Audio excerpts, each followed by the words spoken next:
Hare Krishna, Hare Krishna, Krishna Krishna Krishna, Hare Hare, Hare Rama, Hare Rama, Rama Rama, Hare Hare. Hare Krishna, Hare Krishna, Krishna Krishna, Hare Hare, Hare Rama, Hare Rama, Rama Rama, Hare Hare. Hare Krishna, Hare Krishna, Krishna Krishna, Hare Hare, Hare Rama, Hare Rama, Rama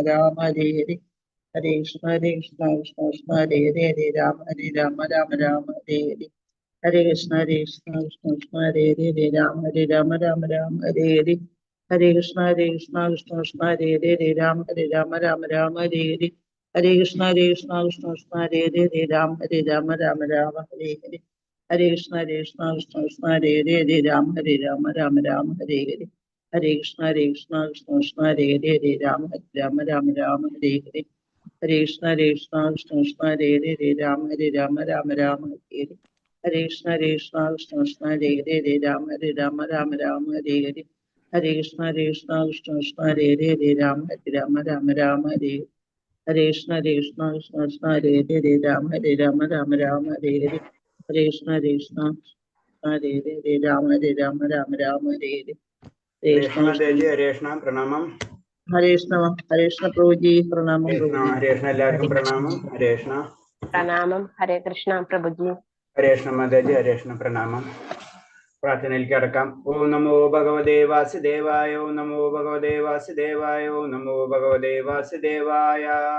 നാരായണം നമസ്കൃത്യം നരം ചൈവ നരോത്തമം ദേവീം സരസ്വതീം വ്യാസം തതോ ജയമുദ്രയേത് നഷ്ടപ്രായേഷു ഭദ്രേഷു നിത്യം ഭാഗവത സേവയ ഭാഗവതേ ഉത്തമ ശ്ലോകേ ഭക്തി ഭവതി നഷ്ടകീം മൂകം കരോതി വാചാലം പങ്കും ലംഘയതേ ഗിരി യത്കൃപതമഹം വന്ദേ പരമാനന്ദമാധവം ശ്രീഗുരു ദീനധാരിണം ശ്രീചൈതന്യമീശ്വരം ജ്ഞാനതിമിരാന്ധ്യസ്യ ജ്ഞാനാഞ്ജലശലാകയാ ചക്ഷുർമിലിതം യേന തസ്മൈ ശ്രീഗുരുവേ നമഃ. ശ്രീചൈതന്യം മനോഭീഷ്ടം സ്ഥാപിതം യേന ഭൂതലേ സ്വയം രൂപകഥാമഹ്യം തദാദിസഭാന്തികം വന്ദേഹം ശ്രീഗുരു ശ്രീയുതപദകമലം ശ്രീഗുരും വൈഷ്ണവാംശ ശ്രീരൂപം സാഗരജാതം സഹന രഘുനാഥാനിധം തം സജീവം സാദൈവം സാവധൂതം പരിജനസഹിതം കൃഷ്ണചൈതന്യദേവം ശ്രീരാധാകൃഷ്ണപാദാൻ സഹന ലളിതാ ശ്രീവിശാഖാനിം താംശ. ഹേ കൃഷ്ണ കരുണാ സിന്ധോ ദീനബന്ധോ ജഗത്പദേ ഗോപേശ ഗോപികാ കാന്ത രാധാകാന്ത നമസ്തുതേ തപ്തകാഞ്ചന ഗൗരാംഗി രാധേ വൃന്ദാവനേശ്വരി വൃഷഭാനുസുതേ ദേവി പ്രണമാമി ഹരിപ്രിയേ വാഞ്ചാകൽപതരൂപേച്ഛ കൃപാ സിന്ധിഭ്യേഭ പതിനാം പാവനേഭ്യോ വൈഷ്ണവേഭ്യോ നമോ നമഃ. നമോ വിഷ്ണുപാദായ കൃഷ്ണപ്രഷ്ടായ ഭൂതലേ ശ്രീമദേ ഭക്തിവേദാന്ത സ്വാമിന്നിധി നാമിനേ നമസ്തേ സാരസ്വദേവേ ഗൗരവാണി പ്രചാരിണേ നിർവിശേഷ ശൂന്യവാദി പാശ്ചാത്യദേശധാരിണേ. ജയ ശ്രീകൃഷ്ണ ചൈതന്യ പ്രഭു നിത്യാനന്ദ ശ്രീ അദ്വൈത ഗദാധര ശ്രീവാസാദി ഗൗരഭക്തവൃന്ദ. ഹരേ കൃഷ്ണ കൃഷ്ണ കൃഷ്ണ ഹരേ ഹരേ, ഹരേ രാമ രാമ രാമ ഹരേ ഹരേ. ഹരേ കൃഷ്ണ കൃഷ്ണ കൃഷ്ണ ഹരേ ഹരേ, ഹരേ രാമ രാമ രാമ ഹരേ ഹരേ. ഹരേ കൃഷ്ണ കൃഷ്ണ കൃഷ്ണ ഹരേ ഹരേ, ഹരേ രാമ രാമ ഹരേ ഹരേ. ഹരേ കൃഷ്ണ പ്രവാദിക്ക് ജയ, ഗുരുദേവിക്ക് ജയ, അനന്തകോടി വൈഷ്ണവ ഭക്തർക്ക് ജയ്. ഹരേ കൃഷ്ണ പ്രണാമം എല്ലാവർക്കും. നമ്മളിന്ന് അധ്യായം 8 അല്ലേ?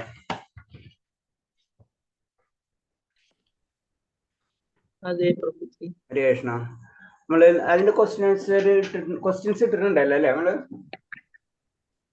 7 ചെയ്തു പ്രഭുജി. 8 ക്വസ്റ്റ്യൻസ് ഇട്ടിട്ടുണ്ടല്ലോ അല്ലെ? ഹിന്ദു മാതാജില്ലേ? 8 ക്വസ്റ്റ്യൻ ഇട്ടില്ല പ്രഭുജി. ഇട്ടിട്ടില്ല അല്ലേ? ഇല്ലേ. Okay okay. തന്നിട്ടില്ലേ? 7 വരെ തന്നെ. ഓക്കെ, ഞാൻ പറയാം. ഇന്ന് കഴിയില്ല. ഹരേ ഓക്കെ. ഓം നമോ ഭഗവതേ വാസുദേവായ, ഓം നമോ ഭഗവതേ വാസുദേവായ, ഓം നമോ ഭഗവതേ വാസുദേവായ. അപ്പൊ ഇതില് ഒഴിവാക്കേണ്ട അപരാധങ്ങൾ, ഈ ചാപ്റ്റർ മുഴുവനും നമ്മള് ഒഴിവാക്കേണ്ട അപരാധങ്ങളെ പറ്റിയാണ് പറയുന്നത്. വളരെ സിമ്പിൾ ആയിട്ട് 1 by 1 ആയിട്ട് നമുക്ക് പറഞ്ഞു തരുന്നതാണ്. നമ്മൾ ഭക്തിയുത സേവനങ്ങളില് തെറ്റായി ചെയ്യുന്ന കാര്യങ്ങൾ, ചെയ്യാൻ പാടില്ലാത്ത കാര്യങ്ങളാണ് നമ്മൾ പറഞ്ഞിരുന്നത്. മറ്റൊന്ന് വെച്ചാൽ ഗുരുവിനെ സ്വീകരിക്കുക എന്നൊക്കെ കഴിഞ്ഞ ഇതിലോ അതൊക്കെ പറ്റിയാണ് നമ്മൾ പറഞ്ഞത്. ഇതിൽ പറഞ്ഞത് ഒഴിവാക്കേണ്ട അപരാധം, പലതരം അപരാധങ്ങളുണ്ട്, അതിനെ തന്നെ കാറ്റഗറൈസ് ചെയ്തിരിക്കുകയാണ്. ഒട്ടും ചെയ്യാൻ പാടില്ലാത്തത് ചില നിർദ്ദേശങ്ങളായിട്ടുള്ള ഇങ്ങനത്തെ അപരാധങ്ങൾ ചെയ്യാൻ പാടില്ല. മറ്റത് ചെയ്യേണ്ട കാര്യങ്ങൾ, ഇത് ചെയ്യാൻ പാടില്ലാത്ത കാര്യങ്ങളാണ് ഇതിൽ പറയുന്നത്. അങ്ങനെ 1/1 എന്നുള്ള രീതിയിൽ പറഞ്ഞു തരാണ്. അപ്പൊ ഒഴിവാക്കേണ്ട അപരാധങ്ങൾ ഇത് കുറെ ഉണ്ട്, വളരെ ഇമ്പോർട്ടന്റ് ആണ്. ഒഴിവാക്കേണ്ട അപരാധങ്ങളെ പറ്റും ഭഗവാൻ തന്റെ ഭക്തി സേവനന്റെ കാര്യത്തിൽ ഒരിക്കലും ചെയ്യാരുതാത്ത 32 കാര്യങ്ങൾ നമ്മൾ ചെയ്യരുതെന്ന് പറയുന്നത്. അതില് ഓരോന്നായിട്ടും പറയാണ്. ഒന്ന്, കാറിലോ പല്ലക്കിലോ പാദരക്ഷ ധരിച്ചോ ക്ഷേത്രത്തിൽ കടക്കരുത്. നമ്മൾ സാധാരണ രീതിയിൽ ക്ഷേത്രത്തിൽ കടക്കുമ്പോൾ പാദരക്ഷ മാറ്റി വെച്ചിട്ടുണ്ടല്ലോ കടക്ക. അപ്പൊ അത് തന്നെയാണ്, അത് ചെയ്യാൻ പാടില്ലാത്ത കാര്യമാണ്. ഇതിനെ നമ്മളെ കൾച്ചർ അല്ലെ, കസ്റ്റം എന്നൊക്കെ പറയുന്നത് അതാണ്. നമ്മൾ അറിയാണ്ട് ഇതൊക്കെ ചെയ്തു. ഇപ്പൊ ഇംഗ്ലീഷുകാരുണ്ടെങ്കിൽ ഇത് ചെയ്യോ? അവർക്ക് പല കാര്യങ്ങളും അവർ പഠിച്ചിട്ടുണ്ടാവും, പക്ഷെ എന്താണ് ഇത് പഠിക്കാത്ത കാരണം അവർ ചെയ്യില്ല. ഇതിനെ നമ്മൾ ഭാരതത്തിൽ ജനിച്ചാൽ എന്ന് കിട്ടിയാലോ ഗുണങ്ങൾ പറയും. നമ്മൾ അറിയാതെ തന്നെ കുറെ ഇത് കൾച്ചർ നമ്മൾ അറിയാണ്ട് തന്നെ നമുക്ക് കിട്ടിക്കൊണ്ടിരിക്കും. ഇപ്പൊ അവര് പറഞ്ഞില്ല, അവര് പ്രസാദം കഴിക്കുമെന്ന് പറയുള്ളൂ, അവര് അടുത്ത കൈ കൊണ്ട് പ്രസാദം കഴിക്കും അല്ലെ. അപ്പൊ എന്ന് പറഞ്ഞപ്പോൾ ഇതേപോലെ തന്നെ കുറെ കാര്യങ്ങൾ, ജനറൽ ആയിട്ടുള്ള കുറെ കാര്യങ്ങൾ നമുക്ക് പറഞ്ഞു തരുന്നതാണ് ഈ അധ്യായത്തിൽ. ഒന്ന്, പാദരക്ഷ, കാറിലോ പല്ലക്കിലോ പാദരക്ഷ കടച്ച് ക്ഷേത്രത്തിൽ കടക്കരുത്. ജന്മാഷ്ടമി, രഥയാത്ര തുടങ്ങി ഭഗവാന് പ്രിയപ്പെട്ട ഉത്സവാഘോഷങ്ങളെ ഒന്നും ഒഴിവാക്കരുത്. പ്രധാനപ്പെട്ടതാണ് ജന്മാഷ്ടമി, രഥയാത്ര തുടങ്ങിയിട്ടുള്ള ഉത്സവങ്ങൾ. ഇപ്പൊ ക്ഷേത്രങ്ങൾ, നമ്മുടെ നാട്ടിലായാലും ക്ഷേത്രങ്ങളിൽ ഉത്സവങ്ങൾ ഉണ്ടാവും അല്ലെ. ആ സമയത്ത് ആൾക്കാർ കൂടുതൽ ക്ഷേത്രങ്ങളിൽ പോകുന്നത് എന്താണ്? അത് ഇതാ കാരണം, അത് നമ്മൾ ഒഴിവാക്കാൻ പാടില്ലാത്തതാണ്. അത് ഉത്സവങ്ങളായാലും, അതുപോലെ ജന്മാഷ്ടമിയാണ്, രഥയാത്രയാണെങ്കിലും ആ സമയത്ത് അത് ഭഗവാന് പ്രിയങ്കരമാണ് അല്ലെ അതൊക്കെ. കാരണം ഭഗവാന്റെ കാര്യങ്ങൾ അന്ന് കൂടുതലായിട്ട് ചെയ്യണം. നമ്മളെ ഓണത്തിന് വിഷുവിനൊക്കെ എല്ലാവരും നമ്മുടെ വീട്ടിൽ വരുന്നത് പോലെ തന്നെ സാധാരണ ജനറൽ ആയിട്ട് പറയുമ്പോ എന്നത് പറഞ്ഞപ്പോൾ അത് നല്ല ഒരു ആഘോഷമാണ്. അത് ഇതും ഭഗവാനെ സംബന്ധിച്ചിട്ടുള്ള ആഘോഷകരമായിട്ടുള്ള കാര്യമാണ്. നമ്മളെ ജന്മദിവസം നമ്മളെ ചിലപ്പോ വീട്ടുകാരും കുടുംബക്കാരും വരും, അല്ലെങ്കിൽ മക്കള് അങ്ങനെ വരുന്നവല്ല. അപ്പൊ ആ ആഘോഷത്തിൽ പങ്കുചേരുകയാണ് നമ്മൾ. ഇത് തന്നെയാണ് ജന്മാഷ്ടമി, രഥയാത്ര തുടങ്ങിയ ഭഗവാന് പ്രിയങ്കര ആഘോഷങ്ങൾ നമ്മൾ ഒഴിവാക്കരുതെന്ന് പറയുന്നത്. പിന്നെ വിഗ്രഹത്തിന് മുന്നിൽ നമസ്കരിക്കുക എന്നതിന് മുടക്കം വരുത്തരുത്. അപ്പൊ നമസ്കരിക്കുക എന്ന് പറയുന്നത് വളരെ ഇമ്പോർട്ടന്റ് ആയിട്ടുള്ള, പ്രണമിക്കുക. ഭഗവാന്റെ മുന്നിൽ പ്രണമിക്കുന്നതുകൊണ്ട് യാതൊരു വിഷമവും കാണിക്കരുത്, നമ്മൾ പ്രണമിച്ചിരിക്കണം. അതാണ് ഇതൊക്കെ പറഞ്ഞില്ല, സാധന ഭക്തിയിലേക്ക് വരുന്ന കാര്യം. ഇതൊക്കെ നമ്മൾ ചെയ്യേണ്ട കാര്യങ്ങളാണ് ജനറൽ ആയിട്ട്. ഇതൊക്കെ ഇങ്ങനെ ആയിക്കഴിഞ്ഞാൽ ആ സാധന ഭക്തിയുടെ സാധന ഭക്തി തന്നെ ഇനീഷ്യൽ ആയിട്ടുള്ള സ്റ്റെപ്പുകൾ മാത്രമാണ്. നമ്മൾ സ്കൂളിൽ പോകുമ്പോൾ യൂണിഫോം ഒക്കെ ഇട്ട് പോണ പോലെ തന്നെയാണ് ഈ കാര്യം. വിഗ്രഹത്തിന്റെ മുന്നിൽ നമസ്കരിക്കുക എന്നതിന് മുടക്കം വരുത്തരുത്. ഭക്ഷണം കഴിഞ്ഞ് കൈയും കാലും കഴുകാതെ ഭഗവാനെ പൂജിക്കാൻ ക്ഷേത്രത്തിൽ പ്രവേശിക്കരുത്. ക്ഷേത്രത്തിൽ പ്രവേശിക്കുന്ന സമയത്ത് ഇപ്പൊ നമ്മളെ വീട്ടിലാണെങ്കിലും നമ്മള് വിഗ്രഹം ഇല്ലെങ്കിലും എന്താ നമ്മുടെ ഫോട്ടോ ഒക്കെ വെച്ചിട്ട് നമ്മൾ പൂജിക്കുക അല്ലെ.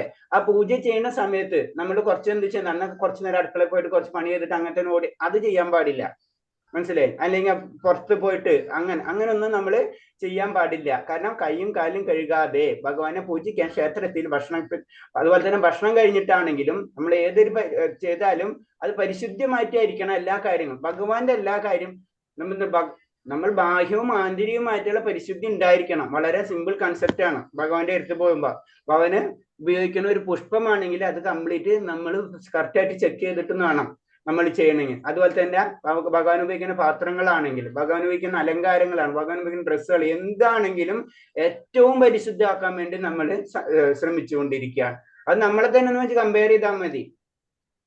നമുക്ക് അങ്ങനത്തെ ഒരു പാത്രത്തിൽ ഭക്ഷണം നമുക്ക് ഇഷ്ടപ്പെടും ഇല്ല. അപ്പൊ അത് എപ്പോഴും പരിശുദ്ധമായിരിക്കണം. അതുപോലെ ഭക്ഷണം കഴിഞ്ഞ് കൈയും കാലും കഴുകാതെ ഭഗവാനെ പൂജിക്കാൻ ക്ഷേത്രത്തിൽ പ്രവേശിക്കരുത്. അശൗചമുള്ളപ്പോൾ ക്ഷേത്രത്തിൽ കടക്കരുത്. വേദശാസ്ത്രം അനുസരിച്ച് കുടുംബത്തിൽ ഒരാൾ മരിച്ചാൽ ആ കുടുംബം മുഴുവനും കുടുംബസ്ഥിതി അനുസരിച്ച് ഒരു നിശ്ചിത കാലം വരെ അശുദ്ധമായിരിക്കും. അപ്പൊ വേദങ്ങളിൽ പറഞ്ഞിട്ടുണ്ട് ചില കാര്യങ്ങൾ. അതിന്റെ കാരണം അന്വേഷിച്ച് പോയി കഴിഞ്ഞാൽ നമുക്ക് കൂടുതൽ കാര്യങ്ങൾ മനസ്സിലായെന്ന് വരണില്ല, മനസ്സിലായി? അത് നമ്മളെ ലെവല്, അതിനർക്ക് അതിന് സത്യമില്ല എന്നല്ല. അപ്പൊ അതേപോലെ തന്നെ എന്താണ്, കുടുംബത്തിൽ ഒരാൾ മരിച്ചു കഴിഞ്ഞ് കുടുംബസ്ഥിതി അനുസരിച്ച് നിശ്ചയകാലം വരെ അശുദ്ധിയായിരിക്കും നമ്മളെല്ലാവരും. അപ്പൊ ഉദാഹരണം, ബ്രാഹ്മണ കുടുംബത്തിലുള്ള അശുദ്ധി കാലയളവ് 12 ദിവസങ്ങളും, ക്ഷത്രിയന്മാർക്കും വൈശ്യർക്കും 15 ദിവസങ്ങളും, ശൂദ്രന്മാർക്കും 30 ദിവസങ്ങളും ആകുന്നു.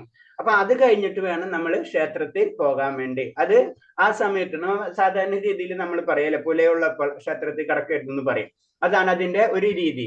പിന്നെ ഒരു കൈ കൊണ്ട് നമസ്കരിക്കരുത്. നമ്മൾ എന്തെങ്കിലും കാര്യങ്ങൾ കൈ പിടിച്ചുകൊണ്ടിരിക്കുമ്പോൾ ഭഗവാൻ അന്ന് ശരി വലത്ത് കൈ കൊണ്ട് അങ്ങനെ ഒരു കൈ ഉപയോഗിച്ച് നമസ്കരിക്കരുത്. ഇപ്പൊ ചിലര് ഇങ്ങനത്തെ ഉള്ള ഒരു നമസ്കാരമൊക്കെ കാണാം നമ്മൾ ക്ഷേത്രത്തിൽ പോയി കഴിഞ്ഞാൽ. ആ നമസ്കാരങ്ങളൊന്നും പ്രാക്ടിക്കൽ അല്ല. രണ്ട് കൈ കൊണ്ട് തന്നെ നമ്മൾ നമസ്കരിച്ചിരിക്കണം. ശ്രീകൃഷ്ണന് മുന്നിൽ പ്രദക്ഷിണം വെക്കാൻ പാടില്ല. ശ്രീകൃഷ്ണന് മുന്നിൽ പ്രദക്ഷിണം വെക്കാൻ,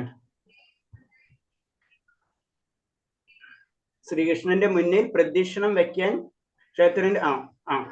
ക്ഷേത്രത്തിന്റെ വലത്ത് ഭാഗത്തുകൂടി ക്ഷേത്രത്തിൽ ചുറ്റി ആദരവോടെ നടക്കുന്നത് പ്രദക്ഷിണം. 4 അമ്പലത്തിൽ ചുറ്റി വേണം പ്രദക്ഷിണം വെക്കാൻ, കുറഞ്ഞത് 3 തവണ. അപ്പൊ എന്തെന്ന് പറഞ്ഞെന്ന് വെച്ച് കഴിഞ്ഞാൽ, കൃഷ്ണന്റെ മുന്നിൽ പ്രദക്ഷിണം വെക്കരുതെന്ന് പറയുമ്പോൾ അതിന് ചിട്ടവട്ടങ്ങളുണ്ട് പ്രദക്ഷിണം വെക്കുന്നതിന്. അതനുസരിച്ചായിരിക്കണം നമ്മള് പ്രദക്ഷിണം വെക്കേണ്ടത് എന്നാ പറയുന്നത്. ക്ഷേത്രത്തിന്റെ വലത്ത് ഭാഗത്തുകൂടി ക്ഷേത്രത്തിന് ചുറ്റി ആദരപൂർവ്വം നടക്കുന്നതാണ്. അപ്പൊ അങ്ങനെ അത് വലത്ത് ഭാഗത്തു കൂടാണ് നമ്മൾ ക്ഷേത്ര പ്രദക്ഷിണം ചെയ്യേണ്ടത്. വിഗ്രഹത്തിന് മുന്നിൽ കാല് വെക്കരുത്. നമ്മൾ സാധാരണ രീതിയിൽ നമ്മൾ അത് കാല് വെക്കരുത് എന്ന് പറയുമ്പോൾ ജനറൽ ആയിട്ട് പറയുമ്പോ നമ്മൾ ഇരുന്ന് കാല് നീട്ട അങ്ങനത്തെ ഉള്ള കാര്യങ്ങളൊക്കെ ചെയ്യുമല്ല, അതാണ് പറഞ്ഞത്. ആ വിഗ്രഹത്തിന് മുന്നിൽ കാല് വെക്കരുത്. ഒരു കൈ കൊണ്ടും കാലിന്മേൽ ഞെരിയിലാണോ കൈമുട്ടിലാണോ കാൽമുട്ടില പിടിച്ചുകൊണ്ട് വിഗ്രഹത്തിന് മുന്നിൽ ഇരിക്കരുത്.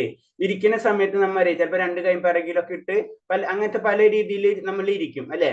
അങ്ങനെ ഒന്നും ഇരിക്കരുത്. നമ്മളെ മുന്നിലുള്ളത് ആരാണ്? പരമദിവ്യോത്തമ പുരുഷനാണ് അല്ലെ. അപ്പൊ ആ റെസ്പെക്ട്, ആ ശാന്തരസത്തിലായിരിക്കണം നമ്മൾ ഇനീഷ്യൽ സ്റ്റേജിൽ കടക്കേണ്ടത്. നമുക്ക് മാധുര്യ രസമോ വാത്സല്യ രസമോ ഒന്നും നമ്മൾ ആയിട്ടില്ല. ശാന്തരസം ഭഗവാനാണ് അൾട്ടിമേറ്റ് എന്നുള്ള രീതി. ആരാധിക്കുകയാണ് ഭഗവാനെ. ആ ആദരവാണ് നമ്മൾ ആദ്യം കാണിക്കേണ്ടത്. അതാണ് നമ്മളെ ഫസ്റ്റ് പാർട്ടിൽ വരുന്നത്. എന്താ പറയുക, സാധന ഭക്തിയാണ്. അപ്പൊ അത്രയും വലിയൊരു ആരാധനായിട്ടുള്ള ഭഗവാനാണ് നമ്മൾ മുന്നിലിരിക്കുന്നത്. അപ്പൊ ആ റെസ്പെക്ട് നമ്മൾ കൊടുത്തിരിക്കണം. കൃഷ്ണന്റെ വിഗ്രഹത്തിന് മുന്നിൽ കിടക്കരുത്. കുറച്ചു നേരം ഇരുന്ന് പിന്നെ കുറച്ചും കൂടെ ബുദ്ധിമുട്ടാകുമ്പോൾ കിടക്കാം. അതൊന്നും പാടില്ല. പിന്നെ വിഗ്രഹത്തിന് മുന്നിൽ വെച്ച് പ്രസാദം സ്വീകരിക്കരുത്. വിഗ്രഹത്തിന് മുന്നിൽ വെച്ച് എന്നുള്ള രീതിയിൽ പ്രസാദം സ്വീകരിക്കരുത്. അതായത് ഭക്ഷണം ഇരുന്ന് കഴിക്കാം, തൊട്ട് മുന്നിൽ തന്നെ ഇരുന്നിട്ട് പ്രസാദം ഭഗവാന്റെ മുന്നിൽ വെച്ചൊക്കെ കഴിക്കുന്ന രീതികളൊക്കെ കാണാം നമുക്ക്. അത് തെറ്റാ. വിഗ്രഹത്തിന് മുന്നിൽ നിന്ന് കൊണ്ട് കള്ളം പറയരുത്. ഭഗവാന്റെ മുന്നിൽ വെച്ച് ഒരിക്കലും കള്ളം നമ്മൾ പറയാൻ പാടില്ല. വിഗ്രഹത്തിന് മുന്നിൽ ഉച്ചത്തിൽ സംസാരിക്കരുത്. അധികം ഉച്ചത്തില് സംസാരം പാടില്ല. പിന്നെ വിഗ്രഹത്തിന് മുന്നിൽ വെച്ച് മറ്റുള്ളവരുമായി വർത്തമാനം പറയരുത്. വിഗ്രഹത്തിന് മുന്നിൽ വെച്ച്, കാരണം അവിടെ എന്താണ് നാമജപാണ്, ഭഗവാന്റെ കാര്യങ്ങളെന്നല്ലാതെ വേറെ ഒന്നുമില്ല. അപ്പൊ അവിടെ വെച്ചിട്ട് നമ്മള് അമേരിക്കയിലും ഇംഗ്ലണ്ടിലും അല്ലെങ്കിൽ നമ്മളെ തെക്കേലും വടക്കേലും ഉള്ള ആൾക്കാരെ പറ്റി നമ്മൾ സംസാരിക്കേണ്ട ആവശ്യമില്ല. വിഗ്രഹത്തിന് മുന്നിൽ വെച്ച് മറ്റുള്ളവരോട് വർത്തമാനം പറയരുത്. വിഗ്രഹത്തിന് മുന്നിൽ വെച്ച് കൂകി വിളിക്കുകയോ നിലവിളിക്കുകയോ ചെയ്യരുത്. വളരെ ഉച്ചത്തിൽ സംസാരിക്കുക, അതൊക്കെ ചെയ്യാൻ പാടില്ല. വിഗ്രഹത്തിന്റെ മുന്നിൽ വെച്ച് ലഹള കൂടുകയോ അടിപിടി ഉണ്ടാക്കുകയോ അരുത്. അവിടെ വെച്ച് ലഹള കൂടുക, അടിപിടി ഉണ്ടാക്കുക, ഇതൊക്കെ ചെയ്യാൻ പാടില്ല. വിഗ്രഹത്തിന് മുന്നിൽ വെച്ച് ശാസിക്കുകയോ ശിക്ഷിക്കുകയോ അരുത്. ഒരാളെ ശാസിക്കുകയോ ശിക്ഷിക്കുകയോ ഇതൊന്നും വിഗ്രഹത്തിന് മുന്നിൽ വെച്ച് ചെയ്യാൻ പാടില്ല. വിഗ്രഹത്തിന് മുന്നിൽ വെച്ച് ഭിക്ഷ നൽകരുത്. ഇതൊക്കെ നമുക്കിപ്പോ ഇതൊക്കെ വായിക്കുമ്പോൾ തന്നെ നമുക്കറിയാം, ഇതൊക്കെ നമ്മൾ ജനറൽ ആയിട്ടുള്ള കാര്യങ്ങളാണ്. ഇത് ഒരു 95% കാര്യങ്ങൾ നമുക്കറിയാം. എന്നിരുന്നാലും അതൊന്നും കൂടെ നമുക്ക് ക്ലിയർ ആയിട്ട് പറഞ്ഞു തരുന്ന മാത്രമേ ഉള്ളൂ. വിഗ്രഹത്തിന് മുന്നിൽ വെച്ച് ഭിക്ഷ നൽകരുത്. വിഗ്രഹത്തിന് മുന്നിൽ വെച്ച് പൗരുഷമായി സംസാരിക്കരുത്.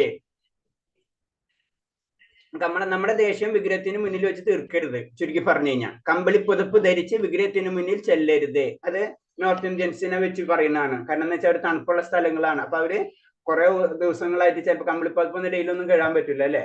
അപ്പൊ അവരെന്തെയ്യും അത് തന്നെ ധരിച്ചിട്ട് വരും. അപ്പൊ അതൊന്നും അങ്ങനെ ചെയ്യാൻ പാടില്ല. വിഗ്രഹത്തിന്റെ സാന്നിധ്യത്തിൽ അന്യരെ സ്തുതിക്കുകയോ പ്രകീർത്തിക്കുകയോ ചെയ്യരുത്. അവൻ നല്ലതാണ്, ഇവൻ നല്ലതാണ്, അങ്ങനെയാണ് ഇങ്ങനെയാണെന്നൊന്നും ഒരാളെ സ്തുതിക്കേണ്ട സ്ഥലം, അവിടെ സ്തുതിക്കേണ്ടത് ഭഗവാനെ മാത്രമേ ഉള്ളൂ. വേറെ ഒരാളെയും സ്തുതിക്കരുത് എന്നാ പറയുന്നത്.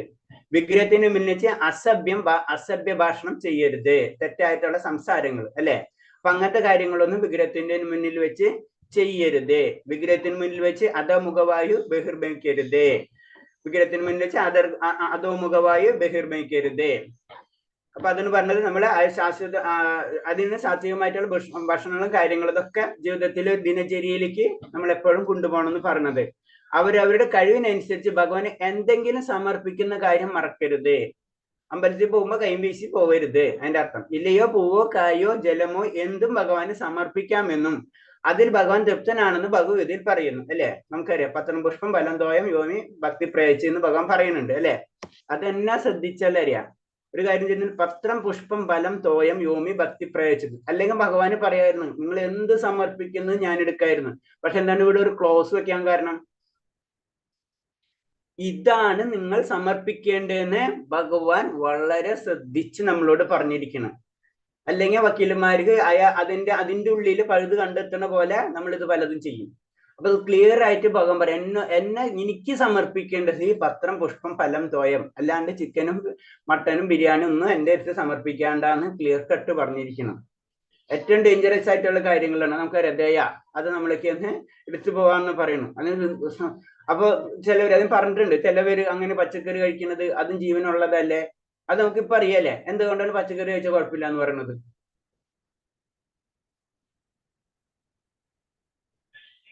എന്തുകൊണ്ടാണ് പച്ചക്കറിയും മറ്റുള്ള കാര്യങ്ങളും കഴിച്ചാൽ അതും ജീവനല്ലേ എന്ന ചോദ്യത്തിന് ഉത്തരം നമുക്ക് എന്ത് പറയാൻ പറ്റും?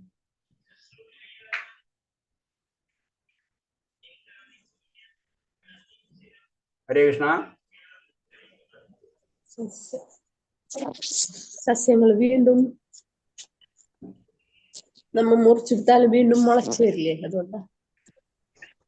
ഓക്കെ, വേറെ സസ്യത്തിൽ മുളയ്ക്കാത്ത ചീരൊക്കെ നമ്മൾ ചീരൊക്കെ പാകം ചെയ്യില്ല. ചീരൊക്കെ നമ്മൾ മുളച്ചെടുക്കും, നമ്മൾ അങ്ങനത്തെ തന്നെ പറിച്ചെടുക്കൂല്ലേ ചീരൊക്കെ? അല്ല ഞാൻ ജനറൽ ആയിട്ട് കുറച്ച് പോയിന്റ് സെറ്റ് ചെയ്യണേ അതില്.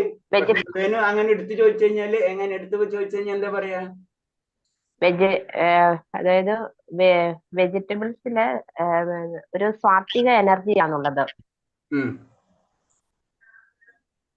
ഒരു പോസിറ്റീവ് എനർജിയാണുള്ളത്. അതുകൊണ്ടാണ് അത് കഴിക്കണം എന്ന് പറയുന്നത്. അപ്പൊ അതിന് വേദനിക്കില്ല, അതിന് ജീവനുള്ളതല്ലേ എന്നാണ് ചോദ്യം.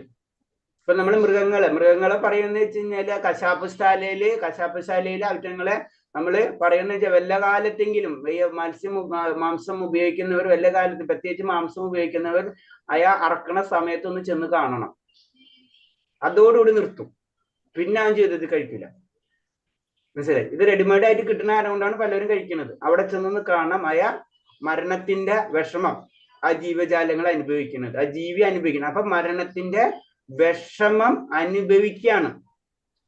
പച്ചക്കറികൾക്ക് അതില്ല, നമ്മള് പിഴുതെടുക്കുമ്പോ അതില്ല. അതിന് കാരണം എന്താണ്? അതിന്റെ കാരണം എന്ന് പറഞ്ഞത് എന്താ കാരണം? നമ്മൾ കുറെ കാലമായിട്ട് പഠിച്ചുകൊണ്ടിരിക്കുന്നത്. എന്താ കാരണം? ബേസിക് ആയിട്ടുള്ള കാര്യമാണത്. അതാണ് സംശയം. അല്ല, ഇത് കുറെ കാലം പല പ്രാവശ്യം പറഞ്ഞിട്ടുള്ളതാണത്. പറഞ്ഞിട്ടുണ്ട് പ്രഭുജി, പക്ഷെ അത് വളരെ വളരെ ഇമ്പോർട്ടന്റ് ആയിട്ടുള്ള കാര്യമാണ്. എന്താ? പലരും ചോദിക്കുന്നതാണ്, നമുക്ക് തന്നെ ഉത്തരം കിട്ടാത്ത കാര്യമാണത് അല്ലേ? പച്ചക്കറി ഇത് ചെടികൾക്ക് ജീവനില്ലേ, ചെടികൾക്ക് ജീവനില്ലേ, എന്തൊക്കെ പറഞ്ഞാലും നമ്മളെ മുഴുവൻ അതിലേക്ക് എത്തില്ല. അതാണ് പറഞ്ഞത്. ഇപ്പൊ മന്ത്രങ്ങൾ ജപിക്കുന്ന സമയത്തും ജീവജാലങ്ങൾ മരിക്കണില്ല എന്നൊക്കെ ചോദിച്ചു കഴിഞ്ഞാൽ അതിനൊരു ഉത്തരമില്ല അല്ലേ? നമ്മുടെ ചുറ്റുപാടുള്ള സാധനങ്ങളൊക്കെ മരിച്ചുകൊണ്ടിരിക്കണം.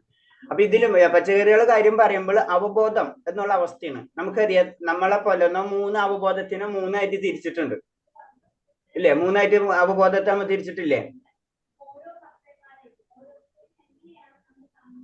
അവബോധത്തെ 3ആയിട്ട് തിരിച്ചിട്ടുള്ളത് എന്താണ്? ഭൗതികതയിലൊക്കെ പഠിച്ചു കഴിഞ്ഞാൽ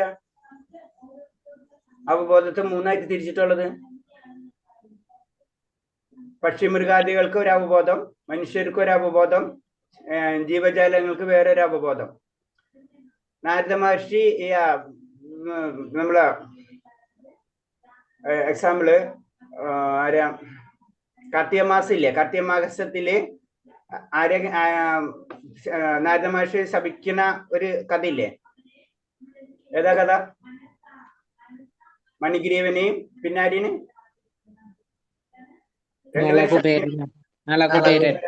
അല്ലെ ശപിക്കുന്നുണ്ട്. അതിന്റെ കാരണം എന്താണ്? എന്തായിട്ട് ശപിച്ചിട്ട് എന്തായി മാറണത്? അവര് മരങ്ങളായിട്ട് മാറണം അല്ലെ? ആ മരങ്ങളായിട്ട് ഞാനത് പ്രാവശ്യം പറഞ്ഞിട്ടുണ്ട്. മരങ്ങളായിട്ട് ശപിക്കാൻ കാരണം എന്താണ്? അവര് വസ്ത്രമില്ലാതെ വസ്ത്രമില്ലാതെ അല്ലെ, വസ്ത്രമില്ലാതെ അത് ജലത്തില് ജലത്തിൽ വെള്ളത്തിൽ ക്രീഡകൾ ക്രീഡ ചെയ്തുകൊണ്ടിരിക്കുകയായിരുന്നു. അപ്പൊ എന്താണ്, അത്ര അടക്കം ബോധമില്ല അല്ലെ, ഒരു സാമാന്യ ഒരു മനുഷ്യന്റെ ലെവലിലും കൂടെ അല്ല അവര്, അത്രയും ബോധമില്ലാത്ത അവസ്ഥയിലേക്ക് പോകുമ്പോഴാണ് അവരെന്തായിട്ട് മാറുന്നത്, മരങ്ങളായിട്ട് മാറുന്നത്. മനസ്സിലായോ? അപ്പൊ ആ അവബോധം തന്നെ ഞാൻ എന്താണെന്ന് അവർ മറന്നു പോണ അവസ്ഥയാണ്. മനസ്സിലായി? അതാണ് അവബോധം. അപ്പൊ അവബോധത്തിന്റെ കുറവ് ആ ജീവജാലങ്ങൾക്ക് ഉണ്ടാവും. അതാണ് മരങ്ങൾ. അവർക്ക് അവബോധമില്ല. അതിന് എക്സാമ്പിൾ പറയും, നമ്മൾ വേറെ രീതി പറഞ്ഞു കഴിഞ്ഞാൽ, നമ്മൾ ഓപ്പറേഷൻ ചെയ്യുന്ന സമയത്ത് നമ്മൾ എന്താ ചെയ്യുക, അനസ്തേഷ്യ ചെയ്യും അല്ലെ. അനസ്തേഷ്യ ചെയ്ത് നമ്മൾ എന്തെങ്കിലും ചെയ്ത് നമ്മൾ അറിയോ? ഇല്ല. ആ അവബോധം ഇല്ല നമുക്ക് അല്ലെ. ഇത് തന്നെയാണ് മരങ്ങൾക്കും ജീവജാലങ്ങൾക്കും വരുന്നത്. ഓരോ സ്റ്റേജ് അനുസരിച്ച് അത് മാറിക്കൊണ്ടിരിക്കും. അപ്പൊ ചെടികള് അല്ലെങ്കിൽ വൃക്ഷങ്ങൾക്ക് എന്താണ്, ആ അവബോധം ഇല്ല. അപ്പൊ വളരെ കുറവ് അവബോധം അവർക്കുള്ളൂ. അപ്പൊ അവർക്ക് അവരെ മരണവെപ്രാളം നമ്മൾ കാണുന്നുണ്ടാ? ഒരു പശുവിനെ മുറിക്കുമ്പോൾ അത് കടന്നിങ്ങനെ പടയും അല്ലെ, ഒരു പശുവിനെ ചെയ്യുമ്പോൾ. പക്ഷെ ഒരു പുല്ലിനെ മുറിച്ചു കഴിഞ്ഞാൽ അത് കടന്നിങ്ങനെ പടയോ? ഇല്ല. മനസ്സിലായേ? ആ അവബോധം അവർക്കില്ല. അതിന് ഞാൻ പറഞ്ഞു, നമ്മളെ ശരീരത്തിന് നഖം മുറിച്ചു കളഞ്ഞാൽ നമുക്ക് വല്ല പ്രശ്നം തോന്നുമോ? ഇല്ല. ശരീരത്തിന്റെ പാർട്ട് തന്നെയാണ് അത് അല്ലെ. അങ്ങനെയാണ് അതിനെ കമ്പയർ ചെയ്ത് കൊണ്ടുവരുന്നത്. മനസ്സിലായി? അപ്പൊ ഒരിക്കലും അതിന് അതിന്റെ ലെവലുകൾ തന്നെ പറഞ്ഞു വരുന്നു. First level, second level. നമ്മൾ ഒരിക്കലും ചെയ്യാൻ പാടില്ലാത്തത് ഏതാണ്? മൃഗങ്ങളെ കൊല്ലുമ്പോ തന്നെ അതിൽ തന്നെ ഏറ്റവും ഉന്നതമായ ശ്രേണി ഏതാ? മൃഗങ്ങളിൽ ഏറ്റവും പശുവിനെ അല്ലെ. ആ, ബ്രാഹ്മണനെയും അതേപോലെ തന്നെ പശുക്കളെ അല്ലെ സേവിക്കുന്നവനാണ് സേവിക്കണം, ആനന്ദിപ്പിക്കണം. അതാണ്. അപ്പൊ അതിൽ ഇമ്പോർട്ടന്റ് പശു. അതിനേലും താഴെയുള്ളത് ഏതാ?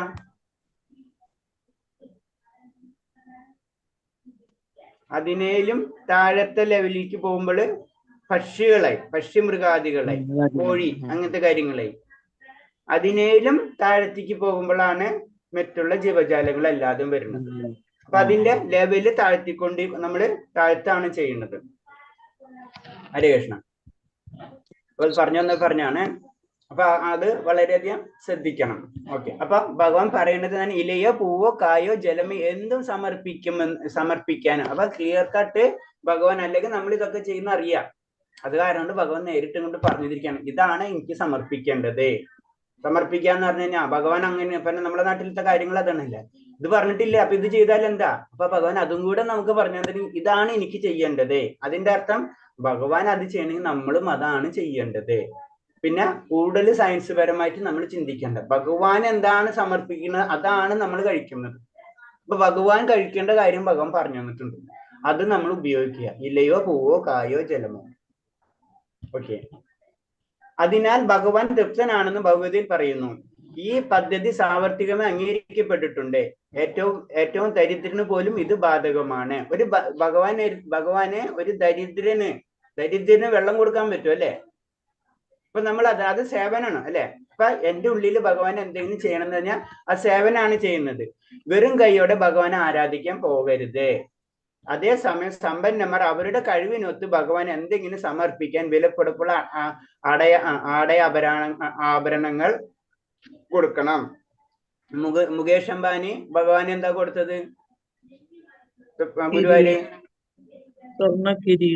സ്വർണ്ണ കിരീടം കൊടുത്തു. അപ്പൊ പലരും അതിനെ ക്രിറ്റിസൈസ് ചെയ്ത് നടക്കുന്നുണ്ട്. ഇവിടെ പറയുന്നുണ്ട്, ഓരോരുത്തരും അവരവരുടെ കഴിവിനനുസരിച്ച് ഭഗവാനെ കൊടുക്കണം എന്ന് പറയുന്നുണ്ട്. ഭഗവാനാണ് കൊടുക്കണം. അപ്പൊ ആ പോയിന്റ് ഒക്കെ ക്ലിയർ ആയി പോകും. നമ്മളെ ഭഗവാന് നമ്മുടെ കഴിവിനനുസരിച്ച് നമ്മൾ കൊടുക്കാം. നമുക്ക് എന്താ ചെയ്യാൻ പറ്റുന്നത് അത് നമ്മൾ ചെയ്യുക. അത് നമ്മൾ പറഞ്ഞു. പലപ്പോഴും നമ്മൾ സേവനം എന്ന് പറയുമ്പോൾ നമുക്ക് ശരീരം കൊണ്ട് ചെയ്യാൻ പറ്റണം, ശരീരം കൊണ്ട് ചെയ്യുക, മനസ്സുകൊണ്ട് ചെയ്യാൻ പറ്റണം, മനസ്സുകൊണ്ട് ചെയ്യുക, വാക്കുകൊണ്ട് ചെയ്യാൻ പറ്റണം, വാക്കുകൊണ്ട് ചെയ്യുക, ധനം കൊണ്ട് ചെയ്യാൻ പറ്റുന്നത് ധനം കൊണ്ട് ചെയ്യാം. നമ്മൾ എന്തെങ്കിലും കാര്യങ്ങൾ ഭഗവാന് നമ്മൾ ചെയ്തിരിക്കണം. അതാണ് പറഞ്ഞത്. വിലപിടിപ്പുള്ള പിന്നെന്താ പറഞ്ഞ നല്ല പൂക്കൾ, നല്ല ഭക്ഷ്യവസ്തുക്കൾ തുടങ്ങിയവ ഭഗവാൻ ഇലയും വെള്ളവും തന്റെ ഐതീന്ദ്രിയ സംരക്ഷണത്തിന് വേണ്ടി വാരിക്കോരി ചെലവാക്കാൻ ഈ മനോഭാവം ശരിയല്ല. ഭഗവാനെ തന്റെ ഇഷ്ടത്തിന്, തന്റെ സന്തോഷത്തിന് വേണ്ടിയല്ല ഭഗവാന് ചെയ്യേണ്ടത്. ഭഗവാന് ചില കാര്യങ്ങൾ നമ്മളെ കഴിവിനനുസരിച്ച് നമ്മൾ ചെയ്തുകൊണ്ടിരിക്കണം. ഭഗവാന് സമർപ്പിക്കാതെ ഒരു സാധനവും തിന്നരുത്. അതാണ് അതാണ്. അപ്പൊ എന്താണ്, ഒരിക്കലും ഭഗവാന് സമർപ്പിക്കോ നമ്മള് ഈ ഇതൊക്കെ മീറ്റും കാര്യം ഇല്ല അല്ലേ?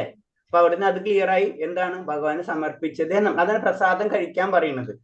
അപ്പൊ പ്രസാദം കഴിക്കുന്ന ഒരു വ്യക്തി എന്താണ്, തീർച്ചയായിട്ടും ഇങ്ങനത്തെ വസ്തുക്കൾ പിന്നെ തൊടൂല. കാരണം അത് ഭഗവാന് കൊടുക്കാൻ ഭഗവാൻ പറഞ്ഞിട്ടില്ല. അപ്പൊ ഇതൊക്കെ ഇങ്ങനെ ഇൻഡയറക്റ്റ് ആയിട്ട് നമ്മൾ എന്താണ്, ആ സാത്വിക ഗുണത്തിലേക്ക് നമ്മളെ കൊണ്ടുപോകണം പതുക്കെ പതുക്കെ. അപ്പൊ നമ്മൾ വിചാരിക്കും അതെന്താണ് അങ്ങനെ പറഞ്ഞത്, പക്ഷെ അതങ്ങനെ പറഞ്ഞാലോ നമ്മള് ഇങ്ങനെ ചെയ്യുള്ളൂ. അപ്പൊ ഇതിലേക്ക് പതുക്കെ നമ്മളെ കൊണ്ടുപോവാണ് പ്രസാദം.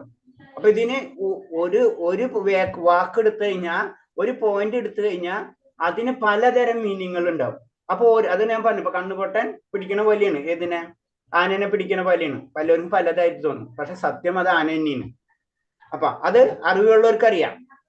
പിന്നെ ഋതുഭേദം അനുസരിച്ച് ലഭ്യമാകുന്ന പഴങ്ങളും ധാന്യങ്ങളും കൃഷ്ണൻ സമർപ്പിക്കുന്ന കാര്യത്തിൽ ഉപേക്ഷ വരുത്തരുത്. അപ്പൊ നമ്മളെ നാട്ടില് സാധാരണ കാണാവുന്നതാണ് അതൊക്കെ അല്ലെ? കാരണം നമ്മുടെ വീട്ടിൽ എന്തെങ്കിലും പ്രത്യേകിച്ച് വസ്തുക്കൾ ഉണ്ടായി കഴിഞ്ഞാൽ അത് നമ്മൾ കൊണ്ട് ഭഗവാന് സമർപ്പിക്കും. ഇത് തന്നെ പറയുന്നത്. പാകം ചെയ്ത ഭക്ഷണം ഭഗവാന് സമർപ്പിക്കുന്നതിന് മറ്റാർക്കും കൊടുക്കാൻ പാടില്ല. ഭഗവാനായിരിക്കണം ആദ്യം അതാണ് നിവേദ്യം എന്ന് പറഞ്ഞത് അല്ലെ? ഭഗവാന് ആദ്യം സമർപ്പിച്ചിട്ട് വേണം നമ്മൾ അത് ശ്രദ്ധിക്കണം. പിന്നെ വിഗ്രഹത്തിന് പുറംതിരിഞ്ഞ് നിൽക്കരുതേ. നമ്മൾ പുറംതിരിഞ്ഞ് നിൽക്കുക, അങ്ങനെയൊന്നും ചെയ്യാൻ പാടില്ല.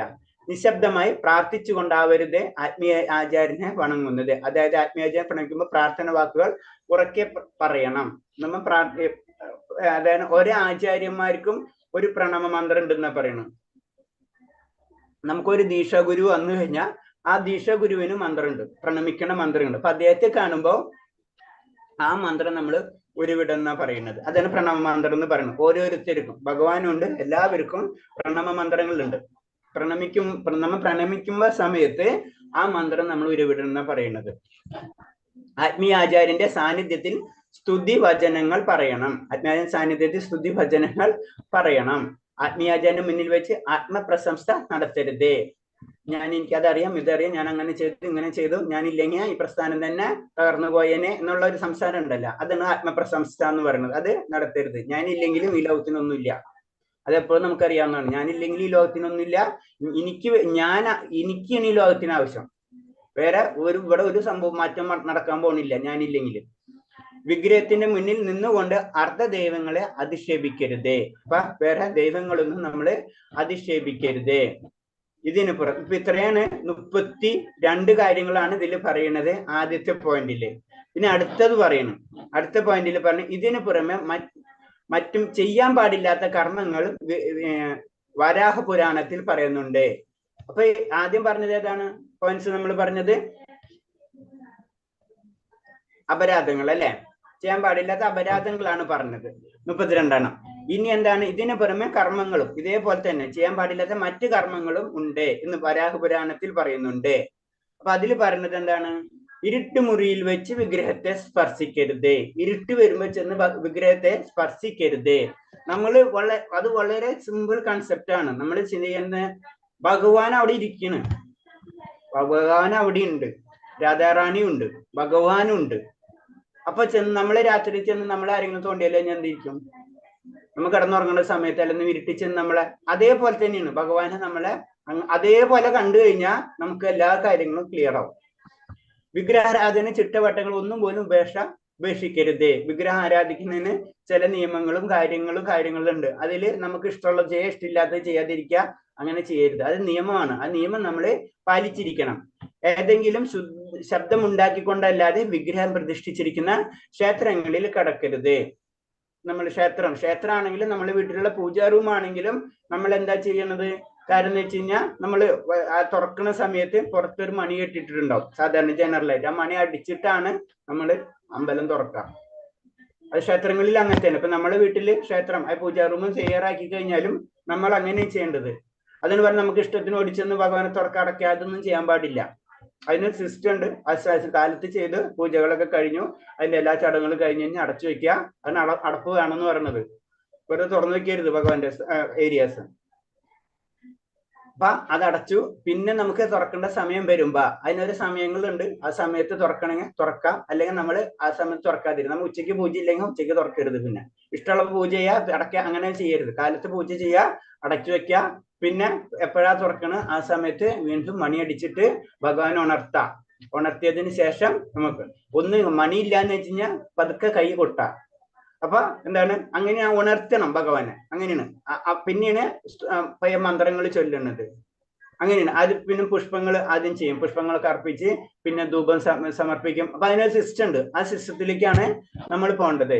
പിന്നെ നായ തുടങ്ങിയ നികൃഷ്ട ജീവികൾ കാണുക ഭക്ഷണ സാധനങ്ങൾ വിഗ്രഹത്തിന് മുന്നിൽ സമർപ്പിക്കരുത്. അപ്പൊ നമ്മളിങ്ങനെ അതെന്ന് പറഞ്ഞപ്പോ നമ്മളെപ്പോഴും അടച്ചുകൊണ്ട് പോകണം എന്നൊക്കെ പറഞ്ഞതിന്റെ കാര്യം അതാണ് എപ്പോഴും. അതുപോലെ തന്നെ അതിന് ഈ നായ ഇത് നായ എന്നൊക്കെ പറഞ്ഞ് നമ്മളെ വീട്ടില് ചിലവരുടെ വീട്ടിലിപ്പ പ്രത്യേകിച്ച് നമ്മുടെ നാട്ടിലിപ്പ പറഞ്ഞില്ലേ സർവ്വസാധാരണമാണ് ഈ നായ, അല്ലേ? അപ്പൊ അങ്ങനത്തെ ഒരു അവസ്ഥയിലേക്കൊക്കെ നമ്മൾ പോയിട്ടുള്ളൂ. വീട്ടിന്റെ ഉള്ളിലാണ് നായ എടുക്കുന്നത്, നമ്മ പുറത്തായിരിക്കും. അപ്പൊ അതൊന്ന് പറഞ്ഞു. അപ്പൊ ഇതൊക്കെ വളരെയധികം നമ്മൾ ശ്രദ്ധിക്കണം. നായ എന്നുള്ള സംഭവം തന്നെ മാറ്റിക്കളയണം. അത് അടുത്ത പ്രശ്നം. ഇതൊക്കെ ഇതിലേക്ക് കടക്കുമ്പോ നമുക്കിപ്പോ മനസ്സിലായി നായയുടെ വകുപ്പ് ഏതാണെന്ന്. മനസ്സിലായി. ഇപ്പൊ ഇനി പണ്ട് തന്നെ നായ കള്ളന്മാരെ പിടിക്കുന്നു. ഇപ്പൊ അതിന്റെ ഒരു CCTV വെച്ചാൽ മതി. അപ്പൊ അത്രയും ആവശ്യത്തിലേക്ക് നമ്മൾ കടന്നുപോയി. അപ്പൊ അത് നായനൊക്കെ ബാക്കി എന്തെല്ലാം കാര്യങ്ങൾക്ക് നമുക്ക് സേവനം ചെയ്യാൻ പറ്റും. ഇപ്പൊ നായനെയാണ് നമ്മൾ സേവിക്കുന്നത്. അറ്റ്ലീസ്റ്റ് ഭഗവാനെ സേവിച്ചു കഴിഞ്ഞാൽ നമുക്ക് എന്തെങ്കിലും, നായനെ സേവിച്ചു കഴിഞ്ഞാൽ ഒന്നും കിട്ടാൻ പോണില്ല. പ്രാർത്ഥന വേളയിൽ നിശബ്ദത ഭജിക്കരുത്. ആരാധന സമയത്ത് മലമൂത്രനം വിസർജനം പാടില്ല. നമ്മൾ ഭഗവാന് നിവേദ്യം ചെയ്യുമ്പോൾ നമ്മൾ ഇങ്ങനത്തെ കാര്യങ്ങള് നിവേദ്യം ചെയ്ത് പൂജ ചെയ്തുകൊണ്ടിരിക്കുമ്പോൾ നമ്മൾ ഇങ്ങനത്തെ കാര്യങ്ങൾ ചെയ്യരുത്. ക്ഷേത്രങ്ങളിൽ പൂജ ചെയ്യുന്ന സമയത്ത് അവിടെ അപ്പുറത്ത് തന്നെ അവിടെ ബാത്റൂം അങ്ങനൊന്നും നമ്മൾ പോവാനും ചെയ്യാനും പാടില്ല. മനസ്സിലായി? അതൊക്കെ ശ്രദ്ധിക്കണം. അല്ല വീട്ടിലാണെങ്കിലും അതൊക്കെ നമ്മൾ ശ്രദ്ധിക്കണം. ഒരാളിരുന്ന് പൂജ ചെയ്യണം, ഒരാളിരുന്ന് ഇങ്ങനത്തെ കാര്യങ്ങളൊന്നും ചെയ്യാൻ പാടില്ല. പുഷ്പാർച്ചന നടത്താൻ ധൂപം പുകയ്ക്കരുത്. പുഷ്പാർച്ചന നടത്താതെ ധൂപം പുകയ്ക്കരുത്. നിർഗന്ധ പുഷ്പങ്ങൾ കൊണ്ട് നിർഗന്ധ പുഷ്പങ്ങളെ കൊണ്ട് അർച്ചിക്കരുത്. കാരണം മണമില്ലാത്ത പൂക്കൾ ഭഗവാന് സമർപ്പിക്കരുത്. നമ്മുടെ നാട്ടിൽ പലതരം പൂക്കളുണ്ട്, അല്ലെ? അതിൽ മണമുള്ളത് അതിൽ തന്നെ പറയുന്നുണ്ട്. വെള്ള കളറുള്ളത് അതാണ് കൂടുതൽ ഭഗവാന് ഇഷ്ടം. ആ കളറാണ് നമ്മൾ കൂടുതലും സമർപ്പിക്കേണ്ടത്. അതിൽ തന്നെ കളറുകൾക്ക് തന്നെ ഉണ്ട്. അപ്പൊ അതിന് അതിൽ തന്നെ സാത്വിക ഗുണം, രജസ് ഗുണം, സാത്വിക ഗുണം, രജസ് തമോ ഗുണമുള്ള പുഷ്പങ്ങളുണ്ട്. അപ്പൊ നമ്മൾ എപ്പോഴും ചെയ്യേണ്ടത് ഇപ്പൊ മുള്ള് അങ്ങനത്തെ ഒക്കെ ഉള്ള പുഷ്പങ്ങളൊക്കെ ഉണ്ട്. അതൊന്നും ഭഗവാൻ ഉപയോഗിക്കരുത്. അത് തമോ ഗുണത്തിൽ വരുന്നതാണ്. അതേപോലെ തന്നെ രജസ് വളരെ കഠിന ചുമപ്പ് അങ്ങനത്തെ കാര്യങ്ങൾ അത് രജോ ഗുണത്തിൽ വരുന്നതാണ്. അത് ഉപയോഗിക്കുന്നത് ഇതൊക്കെ ജനറൽ ആയിട്ടുള്ള കാര്യമാണ്. ചെറിയ ചെറിയ വ്യത്യാസം ഉണ്ടെന്ന് അത് പ്രശ്നമുള്ള അല്ല, ബേസിക് ആയിട്ടുള്ള കാര്യം. നമുക്ക് നല്ല പൂക്കൾ കിട്ടിയിട്ടുണ്ടെങ്കിൽ തീർച്ചയായും ആ നല്ല പൂക്കൾ കൊണ്ട് തന്നെ ആയിരിക്കണം ഭഗവാനെ അലങ്കരിക്കേണ്ടത്. നിത്യവും ദന്തധാവനം, അതായത് പല്ല് തേക്കുക, അതൊക്കെ ഉപേക്ഷിക്കരുത്. ബേസിക് ആയിട്ടുള്ള ശുചിത്വം അത് ജീവിതത്തിൽ നമ്മളെപ്പോഴും കൊണ്ടുവരണം. പിന്നെ ലൈംഗിക ബന്ധനത്തിന് ശേഷം ക്ഷേത്രത്തിൽ പ്രവേശിക്കരുത്. തീണ്ടാരി ആയിരിക്കുന്നവരെ സ്പർശിക്കരുത്. അത് നമുക്കറിയാം, പണ്ടത്തെ കൺസെപ്റ്റ് ഒക്കെ നമുക്കറിയാവുന്നതാണ്. കാരണം എന്താ വെച്ചാൽ വീട്ടിൽ ക്ഷേത്രം ഉണ്ടാവും. അപ്പൊ അതൊക്കെ ശ്രദ്ധിക്കണം. മൃതദേഹം സ്പർശിച്ചിട്ട് ക്ഷേത്രത്തിൽ കടക്കരുത്. മൃതദേഹത്തിന് സ്പർശിക്കാൻ മരണങ്ങൾ വരുന്നവരും മൃതദേഹത്തിൽ സ്പർശിച്ചിട്ട് ക്ഷേത്രങ്ങളിൽ കടക്കരുത്. മുഷിഞ്ഞതോ ചുവപ്പ്, നീല എന്നീ നിറങ്ങളുള്ളതായ വസ്ത്രങ്ങൾ ധരിച്ച് ക്ഷേത്രത്തിൽ പ്രവേശിക്കും. ഭയങ്കര കളർഫുൾ ആയിട്ടുള്ളത് അതാണ് ഉദ്ദേശിക്കുന്നത്. മുഷിഞ്ഞ അഴുക്ക. അപ്പൊ നമ്മളെപ്പോഴും ക്ഷേത്രങ്ങളിൽ പോകുമ്പോൾ കുളിച്ച് ശുദ്ധ വസ്ത്രത്തിലാണ് നമ്മൾ പോണത്, അല്ലെ? അപ്പൊ അതിന് പറഞ്ഞത് അങ്ങനത്തെ മുഷിഞ്ഞ വസ്ത്രങ്ങളൊന്നും ഉപയോഗിച്ചിട്ട് ക്ഷേത്രം, അത് പരിശുദ്ധിയായിട്ടുള്ള സ്ഥലമാണ്. നമ്മളും പരിശുദ്ധി ആവാനാണ് അവിടെ പോകുന്നത്. അപ്പോൾ നമ്മൾ ബാഹ്യവുമായിട്ടും ആന്തരികമായിട്ടും നമ്മൾ പരിശുദ്ധി ആയിരിക്കണം. എത്ര ഉള്ളൂ ഇതിന്റെ എല്ലാത്തിന്റെ മെയിൻ പോയിന്റ് എത്രേ ഉള്ളൂ. മൃതദേഹം കണ്ടതിന് ശേഷം അമ്പലത്തിൽ കണ്ടതിന് ശേഷം അത്ര ഇമ്പോർട്ടന്റ് ആണ്. സാധാരണ നമുക്കറിയാം, മൃതദേഹം നമ്മൾ കാണാൻ പോയി കഴിഞ്ഞാൽ തീർച്ചയായിട്ടും നമ്മൾ കുളിച്ചിട്ടാണ് ഇവൻ വീട്ടിലടക്കം കയറാൻ പാടുള്ളൂ. അങ്ങനെയായ സിസ്റ്റം. അപ്പൊ അത്രയാണ്. അപ്പൊ പിന്നെ ക്ഷേത്രത്തിന്റെ കാര്യം പിന്നെ ചിന്തിക്കാനേ ഇല്ല. അമ്പലത്തിൽ ഒരാൾ അധമുഖമായി ബഹിർമിക്കരുത്. അപ്പൊ പറഞ്ഞത് തന്നെ. ക്ഷേത്രത്തിൽ വളപ്പിൽ വെച്ച് കോപിക്കരുത്. ഇതൊക്കെ കുറച്ച് ജനറൽ പോയിന്റ്സ് ആണ് അത് പറയുന്നത്. പിന്നെ ശ്മശാനത്തിൽ പോയ ശേഷം ക്ഷേത്രത്തിൽ കടക്കരുത്. ശ്മശാനത്തിൽ പോവാ, അത് കഴിഞ്ഞ് ക്ഷേത്രം. നമ്മൾ ടൂറിസ്റ്റ് പ്ലേസ് അല്ല ഭഗവാന്റെ ക്ഷേത്രം. വളരെ ഇപ്പൊ തന്നെ ഗുരുവായൂരത്തെ ഒരു ഇഷ്യൂ നമ്മൾ കണ്ടാണ്. അപ്പൊ ശ്മശാനത്തിൽ പോയ ശേഷം ക്ഷേത്രത്തിൽ കടക്കരുത്. വിഗ്രഹത്തിന് മുന്നിൽ വെച്ച് ഏമ്പക്കം വിടരുത്. അതായത് ഫുൾ നമ്മൾ അത്രയും ഭക്ഷണം കഴിച്ചിട്ട് നേരെ ചെന്ന് ക്ഷേത്രത്തിൽ പോകരുത്. അപ്പൊ എന്താണ് സംഭവിച്ചത്? അവിടെ വെച്ചിട്ട് ഇൻഡയറക്റ്റ് ആയിട്ട് നമ്മൾ എന്താണ് എമ്പക്കം വരുമ്പോ സംഭവിക്കണമെന്ന് നമ്മളിലുള്ള വായു അല്ലെ, അതായത് അത് അത്ര സ്മെല്ല് വീണ്ടും അവിടേക്ക് കടക്കാണ്. അതാണ് പറഞ്ഞ എമ്പക്കം വിടരുത്.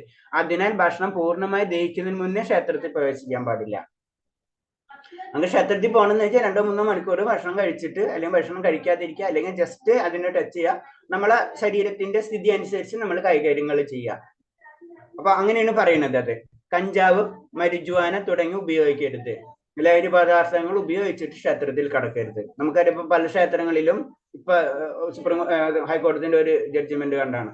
കാരണം ക്ഷേത്രങ്ങൾ എന്ന് പറഞ്ഞത് ഇങ്ങനത്തെ കാര്യത്തിന് വേണ്ടി എന്നുള്ള ചിന്താഗതിയിലേക്ക് വന്നു കഴിഞ്ഞു. ആഘോഷിക്കുക, എന്താഘോഷം എന്നറിയില്ല. അപ്പൊ അങ്ങനത്തെ ആഘോഷങ്ങൾക്ക് വേണ്ടി ഈ മദ്യവും അങ്ങനത്തെ കാര്യങ്ങൾ ഉപയോഗിച്ചിട്ട് ആഘോഷിക്കുന്നുണ്ട്. അപ്പുറത്ത് പൂജയായിരിക്കും, ഇപ്പുറത്തെ ആഘോഷമായിരിക്കും. അപ്പൊ അങ്ങനെയാണ്, അത് വളരെയധികം ശ്രദ്ധിക്കണം എന്ന് പറയുന്നത്. അപ്പൊ അത് അങ്ങനത്തുള്ള ദ്രവ്യങ്ങളോ ലഹരി പദാർത്ഥങ്ങളോ ഉപയോഗിച്ചുകൂടാ. ക്ഷേത്രം എന്ന് പറഞ്ഞ പരിശുദ്ധിക്കായിട്ടുള്ള സ്ഥലമാണ്. അത് ആ പരിശുദ്ധിയിൽ നമ്മൾ നിലനിർത്താം. ബാക്കിയുള്ള ആക്ടിവിറ്റിക്ക് ഉള്ളതല്ല. ആ ആക്ടിവിറ്റി ചെയ്യണമെങ്കിൽ വേറെ എവിടെയെങ്കിലും പോയിരുന്നു ചെയ്യാം. ക്ഷേത്രത്തിന്റെ കോമ്പൗണ്ടിലേക്ക് അത് പ്രവേശിക്കേണ്ട ആവശ്യമില്ല. ഇതൊക്കെ അത് നെഗറ്റീവായിട്ടാണ് വരാം. ശരീരത്തിൽ എണ്ണ തേച്ചുകൊണ്ട് വിഗ്രഹത്തിൽ തൊടുകയോ വിഗ്രഹം പ്രതിഷ്ഠിച്ചിരിക്കുന്ന മുറിയിൽ കടക്കുകയോ ചെയ്യരുത്. ഇത് നമ്മള് ഈവൻ നമ്മളെ പൂജാ റൂമിലാണെങ്കിൽ ഇങ്ങനത്തെ കാര്യങ്ങൾ നമ്മൾ ശ്രദ്ധിച്ചിരിക്കണം. ഇപ്പൊ മദ്യം ഉപയോഗിച്ച് ലഹരി പദാർത്ഥങ്ങൾ ഉപയോഗിച്ചിട്ടുള്ള വ്യക്തിനെ നമ്മൾ അങ്ങോട്ട് കടത്തരുത്. മനസ്സിലായ? ഇപ്പൊ നമ്മുടെ ബന്ധുമിത്രാദികൾ എന്റെ പൂജാ റൂമിൽ ഇതെന്ന് പറഞ്ഞ് നമ്മ കാണിച്ചു കൊടുക്കേണ്ട ആവശ്യമില്ല. നമുക്ക് ഭഗവാനെ ഡിസ്പ്ലേ ചെയ്യാനുള്ള വസ്തുവല്ല.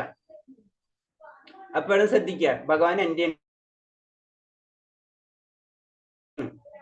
മനസ്സിലായ? ഭഗവാനെ ആർക്കും വേണ്ടി കാണിച്ചു കൊടുക്കേണ്ട ആവശ്യമില്ല.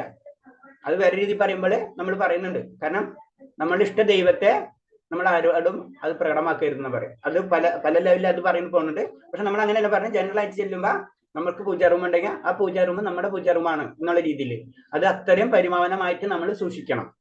പിന്നെ അതേപോലെ ശരീരത്തിൽ എണ്ണ തേച്ചുകൊണ്ട് വിഗ്രഹത്തെ തൊടുകയോ അതിലും പൂജാ റൂമിലൊന്നും നമുക്ക് കടക്കാൻ പാടില്ല. അതിന് പരിശുദ്ധമായിട്ടാണ് നമ്മൾ ചെയ്യേണ്ടത്. അതേപോലെ തന്നെ അതൊക്കെ നമ്മൾ പറഞ്ഞിട്ടാണ് പല കാര്യങ്ങളും. അതൊക്കെ ബ്രിഡ്ജിംഗ് കോഴ്സ് ജസ്റ്റ് അന്ന് ടച്ച് ചെയ്ത് പോയിട്ടുള്ള കാര്യങ്ങളാണ് അതൊക്കെ. ഭഗവാന്റെ അതീശത്തെ കുറിച്ച് പറയുന്ന ഗ്രന്ഥങ്ങൾ അനാധാരം കാണിക്കരുത്. അതായത് ഇപ്പൊ നമ്മൾക്കറിയാം ഭാഗവതം ഇതൊക്കെ എന്താണ്, അവിടെ ഇവിടെ ഒന്നും വെക്കാൻ പാടില്ല. നമ്മൾക്കറിയാം, നമ്മൾ സാധാരണ രീതിയിൽ അത് പൂജാ റൂമിൽ വളരെ ശ്രദ്ധിച്ചിട്ടാണ് വെക്കുക. അത് ഭഗവാൻ തന്നെയാണ്. അപ്പൊ അതിനോട് ആദരവ് നമ്മൾ കാണിച്ചിരിക്കണം. ഭഗവാനെ വിരോധിക്കുന്ന ഗ്രന്ഥങ്ങൾ അവതരിപ്പിക്കരുത്. അതേപോലെ തന്നെ നെഗറ്റീവായിട്ട് കുറെ ബുക്കുകൾ കിട്ടും നമുക്ക് അല്ലെ. ഇതിനൊക്കെ എഗനിസ്റ്റ് ആയിട്ടുള്ള കുറെ ബുക്കുകൾ കിട്ടും. അതൊന്നും നമ്മൾ വീട്ടിലേ വെക്കാൻ പാടില്ല. അതിനൊന്നും നമുക്ക് ആവശ്യമില്ല. അതൊന്നും പഠിക്കേണ്ട ആവശ്യം നമുക്കില്ല. അത് പഠിച്ചിട്ട് എന്ത് ചെയ്യാനാണ്? അതിനെല്ലാം കൂടുതൽ ആ ബുക്കുകൾ വായിക്കാനും പറ്റില്ല. വേറെ എന്തെങ്കിലും നല്ല ബുക്കുകളോ അല്ലെങ്കിൽ ഇവൻ സയൻസോ അത് പഠിച്ചാലും കുഴപ്പമില്ല. സയൻസിന്റെ ലാസ്റ്റ് എത്താ ഇതിലേക്കാണ്. അപ്പൊ എവിടെങ്കിലും ഏത് കാര്യങ്ങളും നമ്മൾ സയൻസിലേക്ക് മുന്നിട്ട് പോകുമ്പോൾ ലാസ്റ്റ് നമുക്ക് മനസ്സിലാവും ഇത് പോയി നമ്മളെടുത്തെത്തുന്നു, അതായത് ഭഗവാനിൽ എത്തുന്നു. അല്ലാതെ നെഗറ്റീവ് പറയുന്ന അങ്ങനത്തെ കാര്യങ്ങളിൽ നിന്ന് നമ്മളെ സമയവും നമ്മളെ എല്ലാതും നെഗറ്റീവായിട്ട് മാറും. അത് ശ്രദ്ധിക്കണം എന്നാ പറയുന്നത്. വിഗ്രഹത്തിന് മുന്നിൽ വെച്ച് വെറ്റില മുറക്കരുത്. വിത്രീഹീനമായ സ്ഥലത്ത് സൂക്ഷിച്ചിരിക്കുന്ന പൂക്കൾ അർപ്പിക്കരുത്. ബജാറിൽ പോയിട്ട് പൂ വാങ്ങിച്ചുകൊണ്ടുവരാ ഭഗവാൻ അർപ്പിക്കുക. അത് അവോയ്ഡ് ചെയ്യാം, മാക്സിമം അവോയ്ഡ് ചെയ്യുക. എവിടെ നിന്നൊക്കെ എങ്ങനെയുള്ള പൂക്കളാണ് വരുന്നത് നമുക്കറിയില്ല. ഇപ്പൊ പറഞ്ഞു കേട്ടിട്ടുണ്ട് കുറെ റെയിൽവേയിൽ വരുമ്പോ റെയിൽവേയിൽ എവിടേക്ക് ഇട്ടിട്ട് വരുന്നെന്ന് പറയാൻ പറ്റില്ല. തമിഴ്നാട്ടിൽ നിന്നുള്ള പൂക്കളൊക്കെ വരുമ്പോ അപ്പൊ നമ്മളെ തൊടിയിൽ അത് അവിടെ ഉണ്ടാവുന്ന പൂക്കള് അത് ഇത്തിരി കുറഞ്ഞാലും കുഴപ്പമില്ല. 10 പൂ മതി. മനസ്സിലായി? ആ പൂവ് ഉപയോഗിക്കുക. അതിന് നമ്മൾ കുറച്ചൊരു സമയം മെനക്കെട്ട് കഴിഞ്ഞാൽ അത്യാവശ്യം പൂക്കൾ നമുക്ക് ലഭിക്കും. അത് ഉപയോഗിച്ചിട്ട് നമ്മള് ഭഗവാന് പൂജിക്കുക. ഭഗവാൻ പറയുന്നത് അത്രേ ഉള്ളൂ. പത്രം പുഷ്പം ഫലം തോയം യോമി. ഇല്ലാണ്ട് കുറെ ബുക്കുകൾ കൊടുക്കണമെന്നൊന്നും ഭഗവാൻ പറയണില്ല അല്ലെ. അതുണ്ടായ വളരെ ബെറ്റർ. അതും പറഞ്ഞ അങ്ങനെയല്ല, അതുണ്ടായ കഴിഞ്ഞ് വളരെ സന്തോഷം. പൂമൂടുന്നുള്ള ചടങ്ങുകളൊക്കെ നമുക്കറിയാം. അപ്പൊ വെറും നിലത്തിരുന്ന് ഭഗവാന് പ്രാർത്ഥിക്കരുത്. തറയിൽ ഏതെങ്കിലും ഇരിപ്പിടമോ വിരിപ്പോ ഉണ്ടായിരിക്കണം. അങ്ങനെ ആയിരിക്കണം നമ്മൾ പ്രാർത്ഥിക്കേണ്ടത്. കുളി കഴിയാതെ വിഗ്രഹം സ്പർശിക്കരുത്. കുളി കഴിയാതെ പരിശുദ്ധി ഇല്ലാതെ വിഗ്രഹത്തിന് ടച്ച് ചെയ്യാൻ പാടില്ല. നെറ്റിൽ 3 വരി തിലകം അണിയാൻ പാടില്ല. കുറെ അവിടെ ഇവിടെ ഒക്കെ വരുത്തിയേക്കണം. ചില പൂജാരികളെ കണ്ടിട്ടില്ല. അവിടെ പൂജാരികൾ പിന്നെ കുഴപ്പമില്ല എന്നേക്കും. അതിനനുകരിച്ച് കുറെ അവിടെ ഇവിടെ ചന്ദനം വരുത്തി വെച്ചിട്ട് കാര്യമില്ല എന്നാ പറയുന്നത്. നമ്മളിപ്പോ ആ കസ്റ്റം നമുക്കറിയാം. അപ്പൊ നമ്മൾ എവിടെയും എങ്ങനെയാണ് ചന്ദനം തിലകം തൊടേണ്ടത് എങ്ങനെയെന്ന് അറിയാം അല്ലെ. അതേ രീതിയിൽ തന്നെ ആയിരിക്കണം. എല്ലാത്തിനും നിയമങ്ങളുണ്ട്. ഈ ചന്ദനം തൊടുമ്പോൾ അല്ലെങ്കിൽ 3 വര 2 വര ഇതിനൊക്കെ ഒരു കണക്കും കാര്യങ്ങളുണ്ട്. അത് പഠിക്കാതെ നമ്മൾ വെറുതെ അനുകരിക്കരുത് എന്നാ പറയുന്നത്. കൈയും കാലും കഴുകാതെ ക്ഷേത്രത്തിൽ കടക്കരുത്. അതിപ്പോ പറഞ്ഞ പോലെ തന്നെ കൈയും കാലും ഒന്നും കഴുകാതെ ക്ഷേത്രത്തിൽ നമുക്ക് കടക്കാൻ പാടില്ല. തിരുനാമ ജപത്തിനെതിരെയുള്ള അപരാധങ്ങൾ ഇനി പറയുന്നു. ഇന്ന് തിരുനാമം നമ്മൾ നാമം ജപിക്കുന്ന സമയത്ത്, നമ്മളെല്ലാവരും ഇപ്പൊ നാമം ജപിക്കുന്നവരാണ് അല്ലെ. അപ്പൊ നാമം ജപിക്കുന്ന സമയത്ത് നമ്മൾ ചെയ്യുന്ന അപരാധങ്ങൾ, ചെയ്യാൻ പാടില്ലാത്ത, ഒരിക്കലും ചെയ്യാൻ പാടില്ലാത്ത അപരാധങ്ങൾ, നാമം ജപിക്കുന്നു. ഇതൊക്കെ വിഗ്രഹാരാധന, ഇതിന് മുന്നൊക്കെ പറഞ്ഞ വിഗ്രഹാരാധന. പൂജാ റൂം ഉണ്ടാകുമ്പോ ആ പൂജാ റൂമിൽ നമ്മൾ ശ്രദ്ധിക്കേണ്ടതായിട്ടുള്ള ജനറൽ ആയിട്ടുള്ള കാര്യങ്ങളാണ്. അല്ലെങ്കിൽ വിഗ്രഹം ആരാധിക്കാൻ പോണ സമയത്തും അല്ലെങ്കിൽ ക്ഷേത്രങ്ങളിൽ പോണ സമയത്തൊക്കെ ശ്രദ്ധിക്കേണ്ട പോയിന്റ്സുകളാണ് ആദ്യം പറഞ്ഞത്. ഇനി പറയുമ്പോൾ നാമം ജപിക്കുന്ന സമയത്തും നമ്മൾ തെറ്റുകൾ, നമ്മളിപ്പോ എല്ലാവരും നാമം ജപിക്കുന്നവരാണ്. അപ്പൊ നമ്മൾ താഴെ പറയുന്ന തെറ്റുകൾ അവോയ്ഡ് ചെയ്യാൻ ശ്രമിക്കുക. അതിൽ വരുന്നതാണ് ഭഗവത് നാമ പ്രചാരണത്തിന് സ്വജീവിതം സമർപ്പിച്ച ഭക്തന്മാരെ നിന്ദിക്കരുത്. നാം പലപ്പോഴും പറഞ്ഞിട്ടുള്ളതാണ്. 10 അപരാധങ്ങളാണ് ഇതിൽ മെയിൻ ആയിട്ട് പറയുന്നത്. ഈ 10 അപരാധങ്ങളാണ് എപ്പോഴും എല്ലാ ഇസ്കോൺ ക്ഷേത്രത്തിലും നമ്മളെ കൊണ്ട് വായിപ്പിക്കും. ക്ഷേത്രത്തിന്റെ ഒരു ചടങ്ങ് പോലെ തന്നെയാണ് ഈ 10 അപരാധങ്ങൾ വായിപ്പിക്കുക എന്നുള്ളത്. അത് നമ്മളിൽ ഊട്ടിയുറപ്പിക്കുകയാണ് ചെയ്തത്. നമ്മൾ അത് ആ തെറ്റുകൾ വരുത്തരുത്, വളരെയധികം ശ്രദ്ധിക്കണം എന്ന് പറയുന്നതാണ്. ഇപ്പൊ നിങ്ങളിൽ ആരെങ്കിലും കാലത്ത് ഇതിൽ ആരെങ്കിലും പേര് കൊടുത്തിട്ടില്ലേ? ഇത് ആരെ കൊടുത്തത്? കൊടുത്തിട്ടുണ്ടോ നമ്മളെ ക്ലാസ്സിൽ നിന്ന്? ഈ ക്ലാസ്സിൽ നിന്ന് കൊടുത്തിട്ടുണ്ട്. കൊടുത്തിട്ടുണ്ടല്ലേ അല്ലേ? ഓക്കെ. ഇപ്പൊ എനിക്ക് തോന്നുന്നു അടുത്ത് വരുന്നു തോന്നുന്നുണ്ട് അതിന്റെ വായന. അപ്പൊ അതില് പറഞ്ഞെന്ന് വെച്ച് കഴിഞ്ഞാൽ 1-2 പോയിന്റ് പറഞ്ഞെന്ന് വെച്ച് കഴിഞ്ഞാൽ ശരിക്കും നമുക്ക് അൺമ്യൂട്ട് ചെയ്യാനും മ്യൂട്ട് ചെയ്യാനും അറിയണം, വീഡിയോ ഓൺ ചെയ്യാൻ അറിയണം. അത് കാരണം അല്ലെങ്കിൽ കുറെ ആൾക്കാർ വരുമ്പോ പിന്നെ കേറുമ്പോ നമ്മുടെ മലയാളം നമ്മുടെ പേരും അങ്ങനെ പറഞ്ഞു തന്നിട്ടില്ലേ? പറഞ്ഞു തന്നിട്ടുണ്ട് അല്ലെ? അപ്പൊ അത് ശ്രദ്ധിക്കണം കേട്ടോ. ഹരേ കൃഷ്ണ. 2 കാര്യങ്ങളാണ്, ഒന്ന് ശിഷ്ടാഷ്ടവും ഒന്ന് നാമാപരാധം. അപരാധം, ആ 2 പോയിന്റ്സാണ് ഓൺലൈൻ ടീമിന് വേണ്ടിയിട്ട്, ഓൺലൈൻ ഡിവോട്ടീസിന് വേണ്ടിയിട്ട് അമ്പലത്തിൽ നിന്ന് കൊടുത്തിട്ടുള്ളത്. പിന്നെ ബ്രഹ്മാവ്, ശിവൻ തുടങ്ങിയ ദേവന്മാരുടെ നാമങ്ങളെ വിഷ്ണുവിന്റെ നാമങ്ങൾക്ക് തുല്യമായോ സ്വതന്ത്രമായോ കരുതരുത്. ചില നാസ്തിക വിഭാഗം ജനങ്ങൾ ഭഗവാന്റെ വിഷ്ണുവിന്റെ ദേവന്മാർക്ക് തുല്യനായി കരുതുന്നു. എന്നാൽ ദേവന്മാർ ഭക്തനെ മനസ്സിലാക്കുന്നു. അതിനെ കാളി കാളി, ദുർഗ ദുർഗ എന്നിങ്ങനെ ജപിക്കുന്ന ഹരേ കൃഷ്ണ മഹാമന്ത്രത്തിന് തുല്യമാണെന്ന് കരുതുന്ന അപരാധമാണ്. ആരും തന്നെ പരംപുരുഷനിൽ നിന്ന് സ്വതന്ത്രരല്ലെന്ന് ഒരുക്കുന്നത്. അപ്പൊ അത് പറഞ്ഞെന്ന് വെച്ച് കഴിഞ്ഞാൽ എല്ലാ ദേവന്മാരും ഒന്ന് തന്നെയാണ് എന്ന് പറയുന്നത് തെറ്റാണ്. അതാണ് പറഞ്ഞത്. അതൊക്കെ നമുക്കറിയാവുന്ന കാര്യങ്ങളാണ്. അതാണ് പറഞ്ഞത്. എല്ലാവരും ഭഗവാന്റെ നാമം മറ്റുള്ള ദേവന്മാരാണ് തുല്യമാണെന്ന് നമ്മൾ ഒരിക്കലും കരുതരുത്. ആ ദേവന്മാരുടെ നാമവും ഈ ഇതാവും രണ്ടും രണ്ടാണ്. ഭഗവാന്റെ നാമത്തിന്റെ പവർ മറ്റുള്ള ദേവത സങ്കല്പത്തിന് ഇല്ല. അത് നമുക്കറിയാം. ഭഗവാന്റെ താഴെയാണ് മറ്റെല്ലാ ദേവതകളും വരുന്നത്. അപ്പൊ അതിനെ അവര് തെറ്റെന്ന് പറഞ്ഞാൽ അവര് വഴക്ക് പറയാനോ അവരോട് വെള്ളം കൂട്ടാനോ നമ്മൾ ചെയ്യേണ്ട ആവശ്യമില്ല. അതും പറഞ്ഞിട്ടുണ്ട്. അത് ഭഗവതിയിൽ ക്ലിയർ ആയിട്ട് അങ്ങനത്തെ കറക്റ്റ് ശ്ലോകങ്ങൾ അതിൽ കറക്റ്റ് ആയിട്ട് പറഞ്ഞിട്ടുണ്ട്. കാരണം എന്താ വെച്ച് കഴിഞ്ഞാൽ അവര് അവിടെ നിൽക്കട്ടെ, അവര് പതുക്കെ പതുക്കെ ഉയർന്നോളൂ. ആ ദേവസങ്കല്പത്തിലുള്ള വ്യക്തികളാണ് അവര്. അപ്പൊ അത് നമ്മൾ ശ്രദ്ധിക്കുക. അത്രേ ഉള്ളൂ അതിന്റെ കാര്യം. നമ്മൾ ദേവൻ എന്ന് പറയുമ്പോഴും ചെറിയ പവർഫുൾ ഉള്ള വ്യക്തികളൊന്നുമല്ല ദേവന്മാര് അല്ലെ? നമുക്കറിയാം. പരമശിവനായാലും ദുർഗാദേവി ആണെങ്കിലും അതുപോലെ സുബ്രഹ്മണ്യസ്വാമി ആണെങ്കിലും ഗണപതിയാണ്. ഗണപതിനെ പൂജിക്കാന്ന് പറയുന്നത്. കാരണം ഗണപതി ആരാണ്? ഗണപതിയാണ്, വിഘ്നേശ്വരനാണ് അല്ലെ? അപ്പൊ അങ്ങനത്തെ കാര്യങ്ങൾ നമ്മളത് മനസ്സിലാക്കണം. അതായത് ചിലപ്പോ നമ്മൾ അവിടെ നിന്ന് ഇവിടുന്ന് ഇതാണ് ഈ ശവാസോപനിഷത്തിൽ പറഞ്ഞിട്ടുണ്ട്, ആത്മജ്ഞാനം ഭയങ്കര ഡേഞ്ചറസ് ആണ്. നമ്മൾ ഇതിൽ നിന്ന് തന്നെ കുറച്ച് അവിടെ നിന്ന് ഇവിടുന്ന് കേട്ട് പിന്നെ നമ്മള് മറ്റുള്ളവരെ നമുക്ക് കുറച്ച് അറിയുള്ളൂ. അപ്പൊ നമ്മൾ പഠിക്കുമ്പോഴും എല്ലാതും ശാസ്ത്രത്തിനനുസരിച്ച് വേണം പഠിക്കാൻ. നമ്മളെ സൈഡിൽ നിന്ന് ഒന്നും ഇടാൻ പാടില്ല. നമുക്കൊന്നും അറിയില്ല. അതാണ് നമ്മ ഗുരുക്കന്മാര് പറഞ്ഞിട്ടുള്ളത്. അതുപോലെ തന്നെയാണ് പറയുന്നത്. അല്ലാണ്ട് നമ്മൾ അതിലൊരു ഏടും പറയില്ല. നമുക്കറിയില്ലെങ്കിൽ അറിയില്ല. അതിന് പറയണില്ല. ചാണകവും ഇതും ചങ്കും അല്ലെ, രണ്ടും ഡേഞ്ചറസ് ആണ്.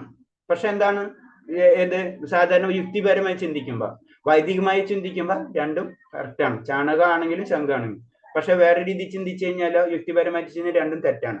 അപ്പൊ അതാണ് നമ്മൾ എന്താ പറയുന്നത് അത് ഉപയോഗിക്കണം. അതിന്റെ സത്യങ്ങൾ മുഴുവനും നമുക്കറിയില്ല. അപ്പൊ നമ്മളെ രീതിയിൽ അതിനെ അങ്ങോട്ട് പൊടുപ്പും തോന്നലും വെച്ച് പറയാൻ പാടില്ല. അത് തെറ്റാത്ത കാരണങ്ങളിലേക്ക് നമ്മൾ പോകും. അത് തന്നെയാണ് ഇവിടെ സംഭവിക്കുന്നത്. അതെന്ന് പറഞ്ഞ മഹാമന്ത്രം എന്ന് പറഞ്ഞതിന് പോലെ തുല്യമായിട്ട് ഇല്ല. അത് ഭഗവാന്റെ നാമമാണ്. ഭഗവാന്റെ നാമത്തിനാണ് അപ്പൊ പ്രത്യേകത ഉള്ളത്, മറ്റേതിനില്ല എന്നല്ല പറയുന്നത്. അപ്പൊ രണ്ടും ഒന്നാണ് നമ്മൾ ഒരിക്കലും ചിന്തിക്കരുത്. ആത്മീയ ഗുരുവിന്റെ ആജ്ഞകൾ അനുസരിക്കാതിരിക്കുന്നത്, ആത്മീയ ഗുരു പറഞ്ഞ കാര്യങ്ങള് നമ്മൾ ചെയ്യാതിരിക്കുന്നത്. അതെന്തിനു വേണ്ടിയാണ് ആ ഗുരു പറയണത്? ആ ഗുരു നമ്മളെ കൊണ്ടുപോകുന്നുള്ള ഒരു പവർ അപ്പൊ ആ ഗുരുവിനുണ്ട് അല്ലെ? അപ്പൊ അതേപോലെ തന്നെ നമ്മൾ പ്രവർത്തിക്കാൻ നമ്മൾ ശ്രമിക്കണം. വേദശാസ്ത്രങ്ങളും അവയിൽ അധിഷ്ഠിതമായ വൈദ്യ സാഹിത്യങ്ങളും നിന്ദിക്കരുത്. കാരണം വേദസാഹിത്യങ്ങൾ ഇതിന്റെ ബേസിലാണ് നമ്മൾ ഈ ആത്മീയ ജീവിതം നയിക്കുന്നത്. അത് തന്നെ ശരിയല്ല എന്ന് പറഞ്ഞ പിന്നെ അങ്ങനത്തെ വ്യക്തിനെ പറ്റി ചിന്തിക്കാനേ പറ്റില്ല. അതാണ് ഞാൻ കേട്ടിട്ടുള്ളതാണ്, പറഞ്ഞിട്ടുണ്ടോന്ന് അറിയില്ല. അതായത് ഒരു ഡിബേറ്റ് നടക്കുമ്പോൾ ഒരു വ്യക്തി നാസ്തികനാണ് എക്സാമ്പിള്. അപ്പൊ ആള് പറയുന്നുണ്ട്, എന്തൊരു പോയിന്റ് പറയുമ്പോഴാണ് ഇത് നാസ്തികം പറയാണ്, ഇതൊന്നും പുരാണത്തിൽ ഇല്ലാത്ത കാര്യങ്ങളല്ല, നിങ്ങൾ എന്താ പറയണമെന്ന് വെച്ചാൽ. അപ്പൊ ആ ഒരു വിശ്വാസി പറയുന്നുണ്ട്, ഭക്തൻ പറയുന്നുണ്ട്, ഇല്ല ഇന്ന പുരാണത്തിൽ ഇന്ന ശ്ലോകത്തിൽ ഇന്നോടത്ത് പറഞ്ഞിട്ടുണ്ടെന്ന് പറയുന്നു. അപ്പൊ പെട്ടെന്ന് നാസ്തികൻ, അതിന് പുരാണം തന്നെ ശരിയല്ലല്ലോ എന്ന് പറയണതാണ്. അങ്ങനെ പറയുന്ന ലെവലിലേക്ക് നമ്മളൊന്നും പോകരുത്. കാരണം അങ്ങനെ പറഞ്ഞു കഴിഞ്ഞാൽ പിന്നെ നമ്മളിവിടെ നമുക്ക് നിലനിൽപ്പില്ല. അതാണ് പറഞ്ഞത് ഈ വേദസാഹിത്യങ്ങളെ നിന്ദിക്കരുതേ എന്ന് പറഞ്ഞത്. ഹരേ കൃഷ്ണ മഹാമന്ത്ര മഹാത്മ്യങ്ങളെ ഭാവനയായി കാണരുത്. ഇതൊരു ഭാവന മാത്രമാണ്. ഇതൊക്കെ നാസ്തിക ലെവലിലേക്ക് തിരിയാണ് നമ്മൾ. അതിന് പറഞ്ഞു ഭാവനയല്ല, ഇത് സത്യമാണ്. ആ മനസ്സിൽ എപ്പോഴും നമ്മളൊരു വിശ്വാസം ഉണ്ടായിരിക്കണം, ഇത് സത്യമാണ്. ഭഗവാന്റെ ദിവ്യനാമം ഭൗതിക വ്യാഖ്യാനങ്ങൾ നൽകരുത്. ഭൗതികമായിട്ടൊന്നും വ്യാഖ്യാനിക്കാൻ പറ്റില്ല ഭഗവാന്റെ നാമങ്ങളെയും ഭഗവാന്റെ രൂപങ്ങളെയും ഭഗവാന്റെ ഗുണങ്ങളെയും വ്യാഖ്യാനിക്കാൻ പറ്റില്ല അല്ലെ? നമുക്കറിയാം, ഗോവർദ്ധനഗിരി ഒരു വിരലിൽ പിടിച്ച് നിൽക്കാന്ന് പറഞ്ഞു കഴിഞ്ഞാൽ ഭൗതികമായിട്ട് അതിന് വ്യാഖ്യാനിച്ചു കഴിഞ്ഞാൽ എവിടെയും നമുക്ക് പിടുത്തം കിട്ടില്ല. ഇല്ല, ഭഗവാൻ അവിടെ ഭയങ്കര കൈയിന്റെ ഇരയിൽ ഭയങ്കര എനർജി ഉണ്ടായിരുന്നു, ആ എനർജി വെച്ചിട്ടാണ് ഇതിങ്ങനെ അതിനെ സത്യമാക്കാൻ വേണ്ടി ചിലർ പറയും, ചിലർ സത്യമല്ലാതാക്കാൻ വേണ്ടി ചിലർ. രണ്ടും തെറ്റാണ്. മനസ്സിലായി? ഭഗവാൻ ഇതെല്ലാം ചെയ്യാൻ കഴിയും, അവിടെ എല്ലാതും ക്ലോസ് ആയി.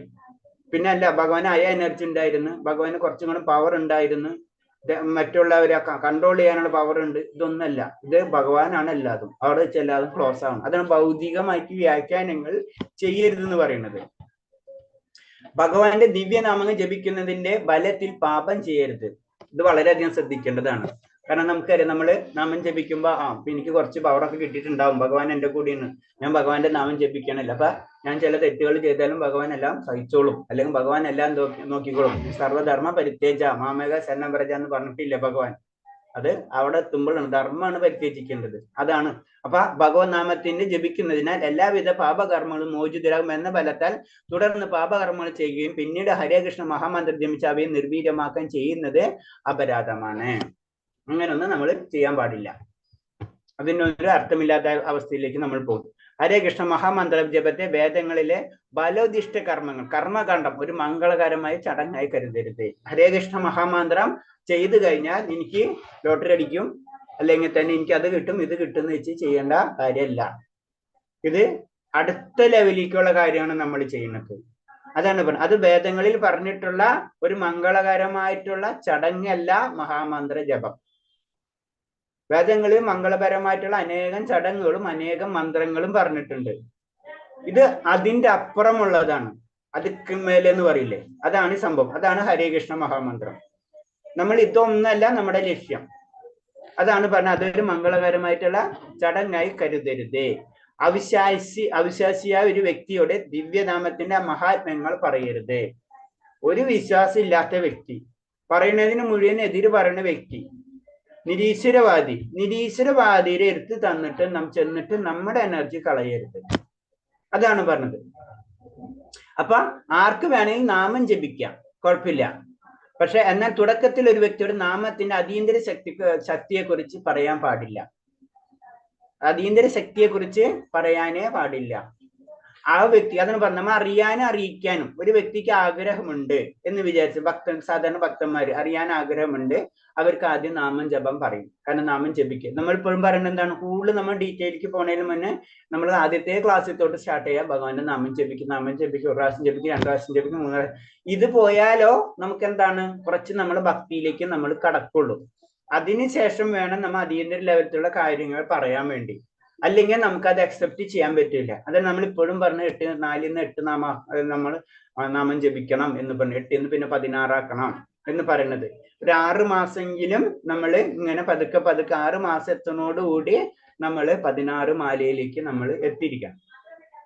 അങ്ങനെ 16 മാലയിലേക്ക് നമ്മൾ ഈ ഒരു 6 മാസം കൊണ്ട് നമ്മൾ എത്തിക്കഴിഞ്ഞാൽ പിന്നെ 6 മാസം ഈ 16 മാല സ്ഥിരമായിട്ട് ജപിക്കുന്നുള്ള അവസ്ഥയിലേക്ക് നമ്മൾ നിയമങ്ങളും 16 മാലയും ജപിക്കുന്നുള്ള ഒരു അവസ്ഥയിലേക്ക് നമ്മൾ വന്നു കഴിഞ്ഞാൽ അത് പിന്നെ ഒരു 6 മാസം പെർമനന്റ് ആയിട്ട് നമ്മൾ ഇത് ചെയ്തുകൊണ്ടിരുന്നു കഴിഞ്ഞാൽ പിന്നെ നമുക്ക് അടുത്തത് ഗുരാശ്രയ, പിന്നെ അതിൽ വരുന്ന അങ്ങനത്തെ പല സ്റ്റെപ്പുകളുണ്ട്. അങ്ങനെ ലാസ്റ്റ് ദീക്ഷ അവസ്ഥയിലേക്ക് നമുക്ക് കടക്കാം.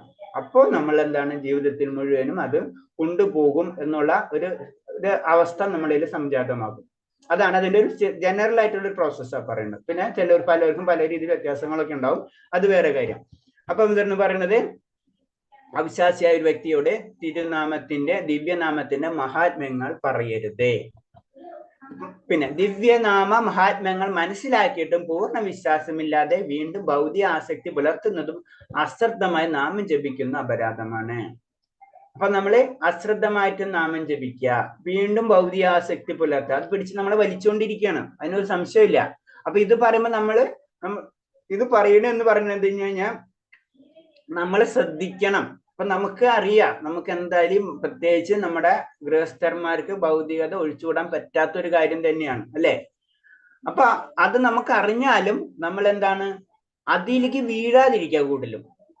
അതാണ് ജീവിതം എന്ന് വിചാരിച്ചിട്ട് നമ്മള് അതിനു വേണ്ടി മഹാമന്ത്രം ജപിക്കുന്ന അവസ്ഥയിലേക്ക് നമ്മൾ പോകരുത്.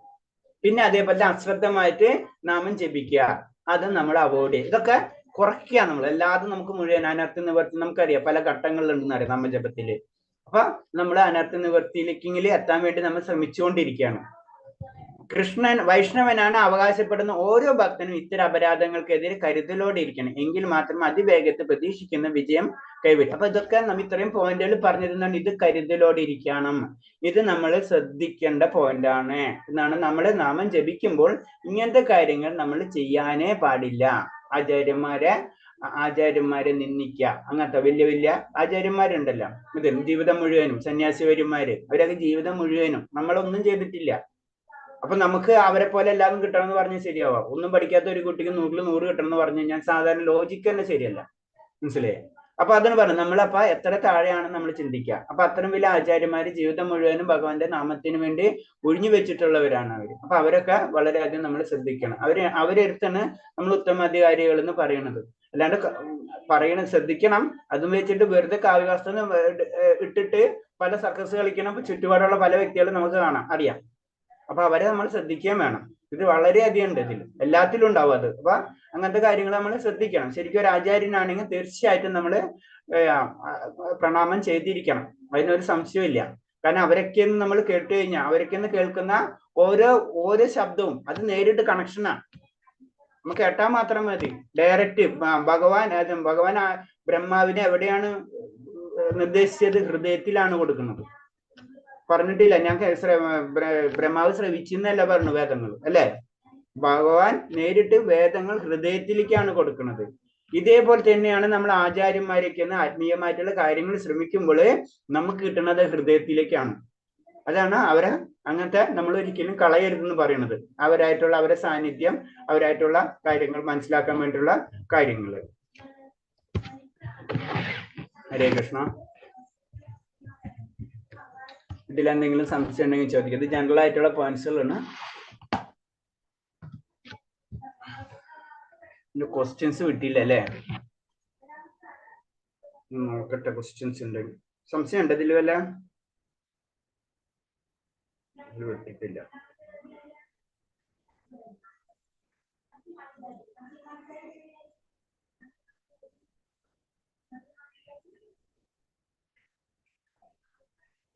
നാളെ നോക്കാം ഇതിന്റെ. വേറെ എന്തെങ്കിലും സംശയം ഉണ്ടോ അതില് പറഞ്ഞതില്? പ്രഭുജി, പോലെയുള്ളപ്പോ നമ്മൾ അമ്പലത്തിൽ കയറില്ല, പക്ഷെ നമുക്ക് വീട്ടില് നാമം ജപിച്ച് തുടരുതോ? അതെ, നമുക്ക് വീട്ടിൽ നാമം ജപിക്കാം. നാമജപത്തിന് യാതൊരു നിയമങ്ങളും ഇല്ല. ഓക്കെ ഹരേഷ്ണ, ഒരു പ്രശ്നമില്ല. നമ്മൾ വീട്ടിൽ നാമം ജപിക്കും. ഇവ മരണസമയത്ത് മരണിച്ച് നമുക്കറിയാം, എല്ലാ സമയത്തൊക്കെ ആണെങ്കിലും നമുക്ക് നാമം ജപിക്കാം, ഒരു കുഴപ്പമുള്ള. നാമം ജപിക്കണം എന്നാ പറയുന്നത് ആ സമയത്ത്. ഭഗവത്ഗീത, ഭാഗവതം എല്ലാം വായിക്കരുതോ? എല്ലാതും വായിക്കാം. ഭാഗവതമൊക്കെ നമുക്ക് വായിക്കണം. കാരണം എന്ന് വെച്ച് കഴിഞ്ഞാല് ഭഗവാൻ ആ സമയത്ത് നമ്മൾ എന്താണ്, നമ്മുടെ വിശ്വാസം എന്താണ്? ആത്മാവ് ഭഗവാന്റെ അടുത്തേക്ക് പോകണം എന്നുള്ള ചിന്ത. ആത്മാവ് ഭഗവാന്റെ അടുത്തേക്ക് പോകണം, അങ്ങനെയാണ് നമ്മുടെ ചിന്താഗതി. അത് തന്നെ പറയുന്നുണ്ട്. ഞാൻ കേട്ടിട്ടുള്ളതെന്ന് വെച്ച് കഴിഞ്ഞാല് നമ്മൾ മരിക്കുമ്പോൾ നമ്മളെ ജീവൻ പോവല്ല, അതായത് ആത്മാവ് പോവല്ല. ആത്മാവ് പോണ ഇതനുസരിച്ച് നമുക്ക് ആ ആത്മാവ് എവിടെ പോയെന്ന് കേട്ടിട്ടില്ല അങ്ങനത്തെ അതെ അതെ. കേട്ടിട്ടുണ്ടല്ലോ അല്ലെ? അപ്പൊ ആ ആത്മാവ് പോകുന്നുണ്ട്. ആ ആത്മാവ് എവിടേക്കാ പോണ്ടത്? ഭഗവാന്റെ സാന്നിധ്യത്തിലേക്ക് പോകണം, ഭഗവാന്റെ അടുത്തേക്ക് പോകണം നമ്മള്. അപ്പൊ നമ്മളെ പ്രാർത്ഥന വളരെ ആവശ്യമാണ്. നമുക്ക് അവരോട് ചെയ്യാൻ പറ്റുന്നത് നമ്മളെ പ്രതികളോട് അല്ലെങ്കിൽ നമ്മുടെ പൂർവ്വമാർക്കോ ചെയ്യാൻ പറ്റും. നമുക്ക് പിന്നെ ഒന്നും ചെയ്യാൻ പറ്റില്ല. നമുക്ക് ചെയ്യാൻ പറ്റുന്നതോട് ഭഗവാനോട് പ്രാർത്ഥിക്കാന്ന് മാത്രമാണ്. അതാണ് നമ്മൾ ആ ചടങ്ങുകൾ അതിനനുസരിച്ച് സെറ്റ് ചെയ്ത് വെച്ചിട്ടുള്ളത്. ഭഗവാനെ പ്രാർത്ഥിക്കുക, ഭഗവാന്റെ നാമം ജപിക്കുക, ആ സമയത്ത് കൂടുതൽ ജപിക്കുക, അതാണ് ചെയ്യേണ്ടത്. ഇപ്പൊ ക്ഷേത്രങ്ങൾ എന്ന് പറഞ്ഞാൽ ക്ഷേത്രങ്ങളെ രീതി വേറെയാണ്. ക്ഷേത്രങ്ങൾ അത് പരിശുദ്ധമായിട്ട് ചെയ്യേണ്ട കാര്യമാണ്. അതാരാണ് ക്ഷേത്രങ്ങളിൽ അവരത് ചെയ്യുന്നത്, ആ നിയമമാണ് അത്. ഇപ്പൊ ഭഗവാൻ എല്ലാം അവിടത്തെ ഇല്ലേ, അവിടെ ചെയ്താൽ എന്താ കുഴപ്പം, അങ്ങനൊക്കെ ചോദിക്കുന്നവരോട് ഒന്ന് പറഞ്ഞത് ദയവ് ചെയ്ത് അവരെടുത്ത് നമ്മൾ വിട്ടുകളയാം. തർക്കിക്കുന്നവരോട് നമ്മൾ ചെന്ന് ഭഗവാന്റെ നാമം, അവര് നിരീശ്വരവാദികളാണ്, അവർ ചിലപ്പോൾ എത്ര ജന്മം എടുക്കണം എന്ന് നമുക്കറിയില്ല. നമ്മൾ മാക്സിമം നാമം ജപിക്കാൻ പറയാം, അതിനുവേണ്ടി പരിശ്രമിക്കുക. അതിന് നമ്മളെപ്പോഴും എന്താണ് പ്രസാദം കൊടുക്കാൻ പറയുന്നത്. പ്രസാദം കൊടുക്കുമ്പോ അവര് പതുക്കെ പതുക്കെ മാറ്റങ്ങൾ കാണും. വീടുകളിൽ നമുക്ക് ചെയ്യാൻ പറ്റുന്നത് അതാണ്. ഇപ്പൊ നമ്മുടെ വീട്ടിലുള്ള എല്ലാവരും ചിലപ്പോ ഭക്തി പല ലെവലിലുള്ള വ്യക്തികളായിരിക്കും. ചിലർക്ക് മാതാജിമാരൊക്കെ ആയിരിക്കും, ചിലർക്ക് പ്രഭുക്കന്മാർക്കായിരിക്കും, ചിലപ്പോൾ മക്കൾക്കായിരിക്കും, അങ്ങനെ ഏതെങ്കിലും ലെവലിലുള്ളത് അങ്ങനെ നമുക്ക് കാണാം. ഇപ്പൊ നമുക്ക് ഏതാണ് ഈ സ്ലൈഡിൽ ഉണ്ടാക്കി തരുന്ന ഒരു മാതാജി ഉണ്ട്. ആ വീട്ടിലെ അച്ഛൻ, ആ കുട്ടി MBBS ഫൈനൽ ഇയർ ആണെന്ന് തോന്നുന്നു. ആ കുട്ടിയാണ് ഈ സ്ലൈഡ്സുകളൊക്കെ കുറെ ഉണ്ടാക്കി തരുന്നത്. ആ കുട്ടിയുടെ വീട്ടില് അച്ഛനമ്മ നേരെ ഓപ്പോസിറ്റ് ആണ്. ആ കുട്ടി മാത്രം പ്രസാദം കഴിക്കാണ്ട് അതിന് നിൽക്കാൻ പറ്റില്ല. അത് ഇങ്ങനത്തെ കാര്യങ്ങൾ ചെയ്യാതിരിക്കാൻ പറ്റില്ല. അപ്പൊ അതാണ് പറഞ്ഞത്. അപ്പൊ നമുക്ക് ആരും എന്താണെന്നൊന്നും മനസ്സിലാവില്ല. അപ്പൊ നമ്മളെ വീട്ടില് നമ്മൾ ചെയ്യേണ്ടതെന്ന് പറഞ്ഞാൽ പ്രസാദം എല്ലാവർക്കും കൊടുക്കാൻ. ഭഗവാന് നമ്മൾ പ്രസാദം വീട്ടിലുണ്ടാക്കാൻ പറ്റാത്ത അവസ്ഥ പല വീടുകളും കാണാം നമുക്ക്. കാരണം എന്താ വെച്ച് കഴിഞ്ഞാൽ പല രീതിയിലും. അപ്പൊ എന്താ ചെയ്യേണ്ടത്, ഭഗവാൻ എന്തെങ്കിലും അർപ്പിച്ചിട്ട്, അതെന്ന് പറഞ്ഞാൽ ആദ്യമേ തന്നെ നമ്മള് ഭക്ഷണ സാധനങ്ങളൊന്നും അർപ്പിക്കേണ്ട ആവശ്യമില്ല. അറ്റ്ലീസ്റ്റ് ഭഗവാൻ പറഞ്ഞ പോലെ ഫലം, ഏതെങ്കിലും പുഷ്പം, ഫ്രൂട്ട്സ് അത് കൊടുക്കുക. അത് കൊടുത്തതിന് ശേഷം അത് എല്ലാവർക്കും കൊടുക്കാൻ ശ്രമിക്കുക. അങ്ങനെ പതുക്കെ പതുക്കെ ഗ്രാജുവലില് അവരില്ല അത് വളർത്തിയെടുക്കുക, അല്ലെ വളരും അത്. അതാണ് ചെയ്യേണ്ടത് നമ്മൾ. ഹരേകൃഷ്ണ പ്രഭുജി, ഹരേകൃഷ്ണ പ്രഭുജി, 16 ദിവസം വിളക്ക് കൊളുത്താൻ പാടില്ല അല്ലേ പല സമയത്ത്? അത് പൂജാരി അതന്നെ നാമം ജപിക്കുക. കാരണം അത് നാമം എന്ന് പറയുമ്പോൾ എന്താണ്, അതിന് വേറൊരു കാര്യത്തായിട്ട് ബന്ധമില്ല. മനസ്സിലായില്ലേ? നാമം എന്ന് പറഞ്ഞാൽ അതീന്ദ്രിയാണ്. മറ്റേ നമ്മൾ ഭൗതികതയായിട്ട് ലിങ്ക് വരുന്നു. അപ്പൊ അത് നമുക്ക് കുറെ നിയമങ്ങൾ പാലിക്കേണ്ടി വരും അതിന്. മനസ്സിലായി? വിളക്ക് കൊളുത്തുന്നതും അത് വൈദിക രീതിയിലുള്ള നിയമങ്ങളിലേക്ക് പോയി. അത് മനസ്സിലായ? അതെന്താണ് വൈദിക നിയമങ്ങളിൽ എന്താ പറഞ്ഞിട്ടുള്ളത് അപ്പൊ നമ്മൾ അനുസരിക്കുക. പക്ഷെ നാമത്തിന് ഇതിനോ യാതൊരു ബന്ധമില്ല. അതാണ് നമുക്ക് ഏറ്റവും എളുപ്പമായിട്ട് ചെയ്യാൻ പറ്റുന്ന നാമം ജപിക്കുക എന്ന് പറയുന്നത്. ബാക്കിയുള്ള എന്താണ് നിയമം, ആ നിയമത്തിൽ പല സ്ഥലങ്ങളിൽ ചില നിയമങ്ങൾ ഉണ്ടാവും. ചിലപ്പോൾ നമ്മൾ കാസർഗോഡുള്ള നിയമമായിരിക്കില്ല തിരുവനന്തപുരത്തുള്ളത്. അല്ല അവിടെ 12 അല്ല പറഞ്ഞത്, ഇവിടെ 25 എന്തിനു ചെയ്യണമെന്ന് ചോദിച്ചു കഴിഞ്ഞാൽ നമുക്ക് ആൻസർ ഇല്ല. അത് അനുഷ്ഠാനങ്ങൾ, ആചാരങ്ങളിൽ കൂടെ നമുക്ക് പോവാം. നമുക്ക് പ്രശ്നമില്ലാത്ത ആചാരം ചെയ്യണോണ്ട് നമുക്കൊരു വിഷമമില്ല. അവരെ ക്വസ്റ്റ്യൻ ചെയ്ത് എനിക്ക് ഇതൊക്കെ അറിയാം, ഇതൊക്കെ തെറ്റല്ലേ, നമുക്കറിയാം. മനസ്സിലായ? ആ ലെവലിൽ തന്നെ അതിൽ ആചാരങ്ങളെ തെറ്റിക്കേണ്ട കാര്യങ്ങൾ. അതിന് പറഞ്ഞ ക്ഷേത്രങ്ങൾ, മറ്റുള്ള ക്ഷേത്രങ്ങൾ, ഭഗവാന്റെ അല്ലാതെ നമുക്കറിയാം പലതരം ക്ഷേത്രങ്ങളിൽ നമ്മൾ പോയി കഴിഞ്ഞാലും കാരണം എന്താ, ആചാരത്തെ പെട്ടെന്ന് നമ്മൾ അത്ര ലെവലിലേക്ക് വരാത്തതാണ്. കാരണം എല്ലാതും ഇങ്ങനെ സഡംബ്രേക്ക് വെച്ച് നിർത്താതെ ഗ്രാജുവലി നിർത്താം. ഹരേ കൃഷ്ണ. ഹരേ കൃഷ്ണ പ്രഭുജി, പ്രണാമം പ്രഭു. ഹരേ കൃഷ്ണ. ഹരേ കൃഷ്ണ. നാളെ നോക്കാം. വേറെ നീലില്ലല്ലോ സംശയം? അതായത് ഓരോ സ്ഥലത്തെ ആചാരം അനുസരിച്ചിട്ട് നമുക്ക് പുല ആചരിക്കാന്നാണോ പറയുന്നത്? അതെ. അത് ഓരോ സ്ഥലത്തും വ്യത്യസ്തമായിരിക്കും. ഇപ്പൊ ഞാൻ പറഞ്ഞ സൗത്ത് ഇന്ത്യയിലത്തെ സ്ഥിതി ആയിരിക്കില്ല നോർത്ത് ഇന്ത്യയിലത്തെ. അവരെ ആചാരങ്ങളും കാര്യങ്ങളും വ്യത്യസ്തമായിരിക്കും അല്ലെ? ഇവിടെ 10 ദിവസം കഴിഞ്ഞാല് പിന്നെ പൂജാരിമാര് ക്ഷേത്രങ്ങളിൽ കയറി പൂജിക്കുന്നു എന്ന് പറയുന്നുണ്ട്. അതുകൊണ്ടാണ് ഞാൻ ചോദിച്ചത്.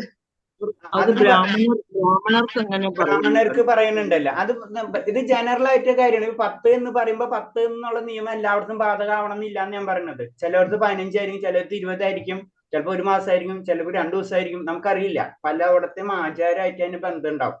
ഓരോ ക്ഷേത്രങ്ങളിലും അതിന്റെ കുറെ നിയമങ്ങൾ ഉണ്ടാവും. ഒരു ക്ഷേത്രത്തിലെ നിയമമായിരിക്കില്ല അടുത്ത ക്ഷേത്രത്തിലെ നിയമം. മനസ്സിലായില്ലേ? അപ്പൊ ഏത് ക്ഷേത്രം ഏത് ഏരിയ അതിനനുസരിച്ച് നമ്മുടെ ആചാരങ്ങൾ സെറ്റ് ആയിട്ടുണ്ടാവും. അപ്പൊ അതിനനുസരിച്ച് നമ്മൾ പോവാം. അപ്പൊ ഒരു പുരാണത്തിൽ പറഞ്ഞിട്ടുള്ള ഒരു ക്ഷേത്രത്തിന്റെ നിയമാവലി ആയിരിക്കില്ല അടുത്ത ക്ഷേത്രത്തിന്. ഈവൻ പൂജാവിധികൾ തന്നെ വെവ്വേറെ ആയിരിക്കും. എല്ലായിടത്തും ഭഗവാനാണെങ്കിൽ പല രീതിയിലാണ് പല പൂജകൾ നടക്കുന്നത്. അപ്പൊ നമ്മൾ അതിലേക്ക് വളരെയധികം കോൺസെൻട്രേഷനിലേക്ക് പോകേണ്ട ആവശ്യമില്ലാന്ന്. അത് ഓക്കെ, നമുക്ക് എന്തായാലും നാമം ജപിച്ചാൽ മതി.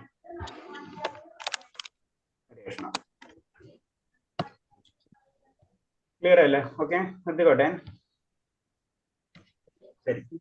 പാഞ്ചകൽപരൂപച്ച കൃപാസന്ധ്യാപച്ച പതിനാം പാവനേഭ്യ വൈഷ്ണവേഭ്യ നമോ നമോ അനന്തകോടി വൈഷ്ണവ ഭക്തർക്ക് ചെറുവാദിക്ക് ഗുരുദേവിക്ക് ജയ്. ഹരേ കൃഷ്ണ. എല്ലാവർക്കും പ്രണാമം. ഹരേ കൃഷ്ണ. ഹരേ കൃഷ്ണ. ഹരേ കൃഷ്ണ. ഹരേ കൃഷ്ണ.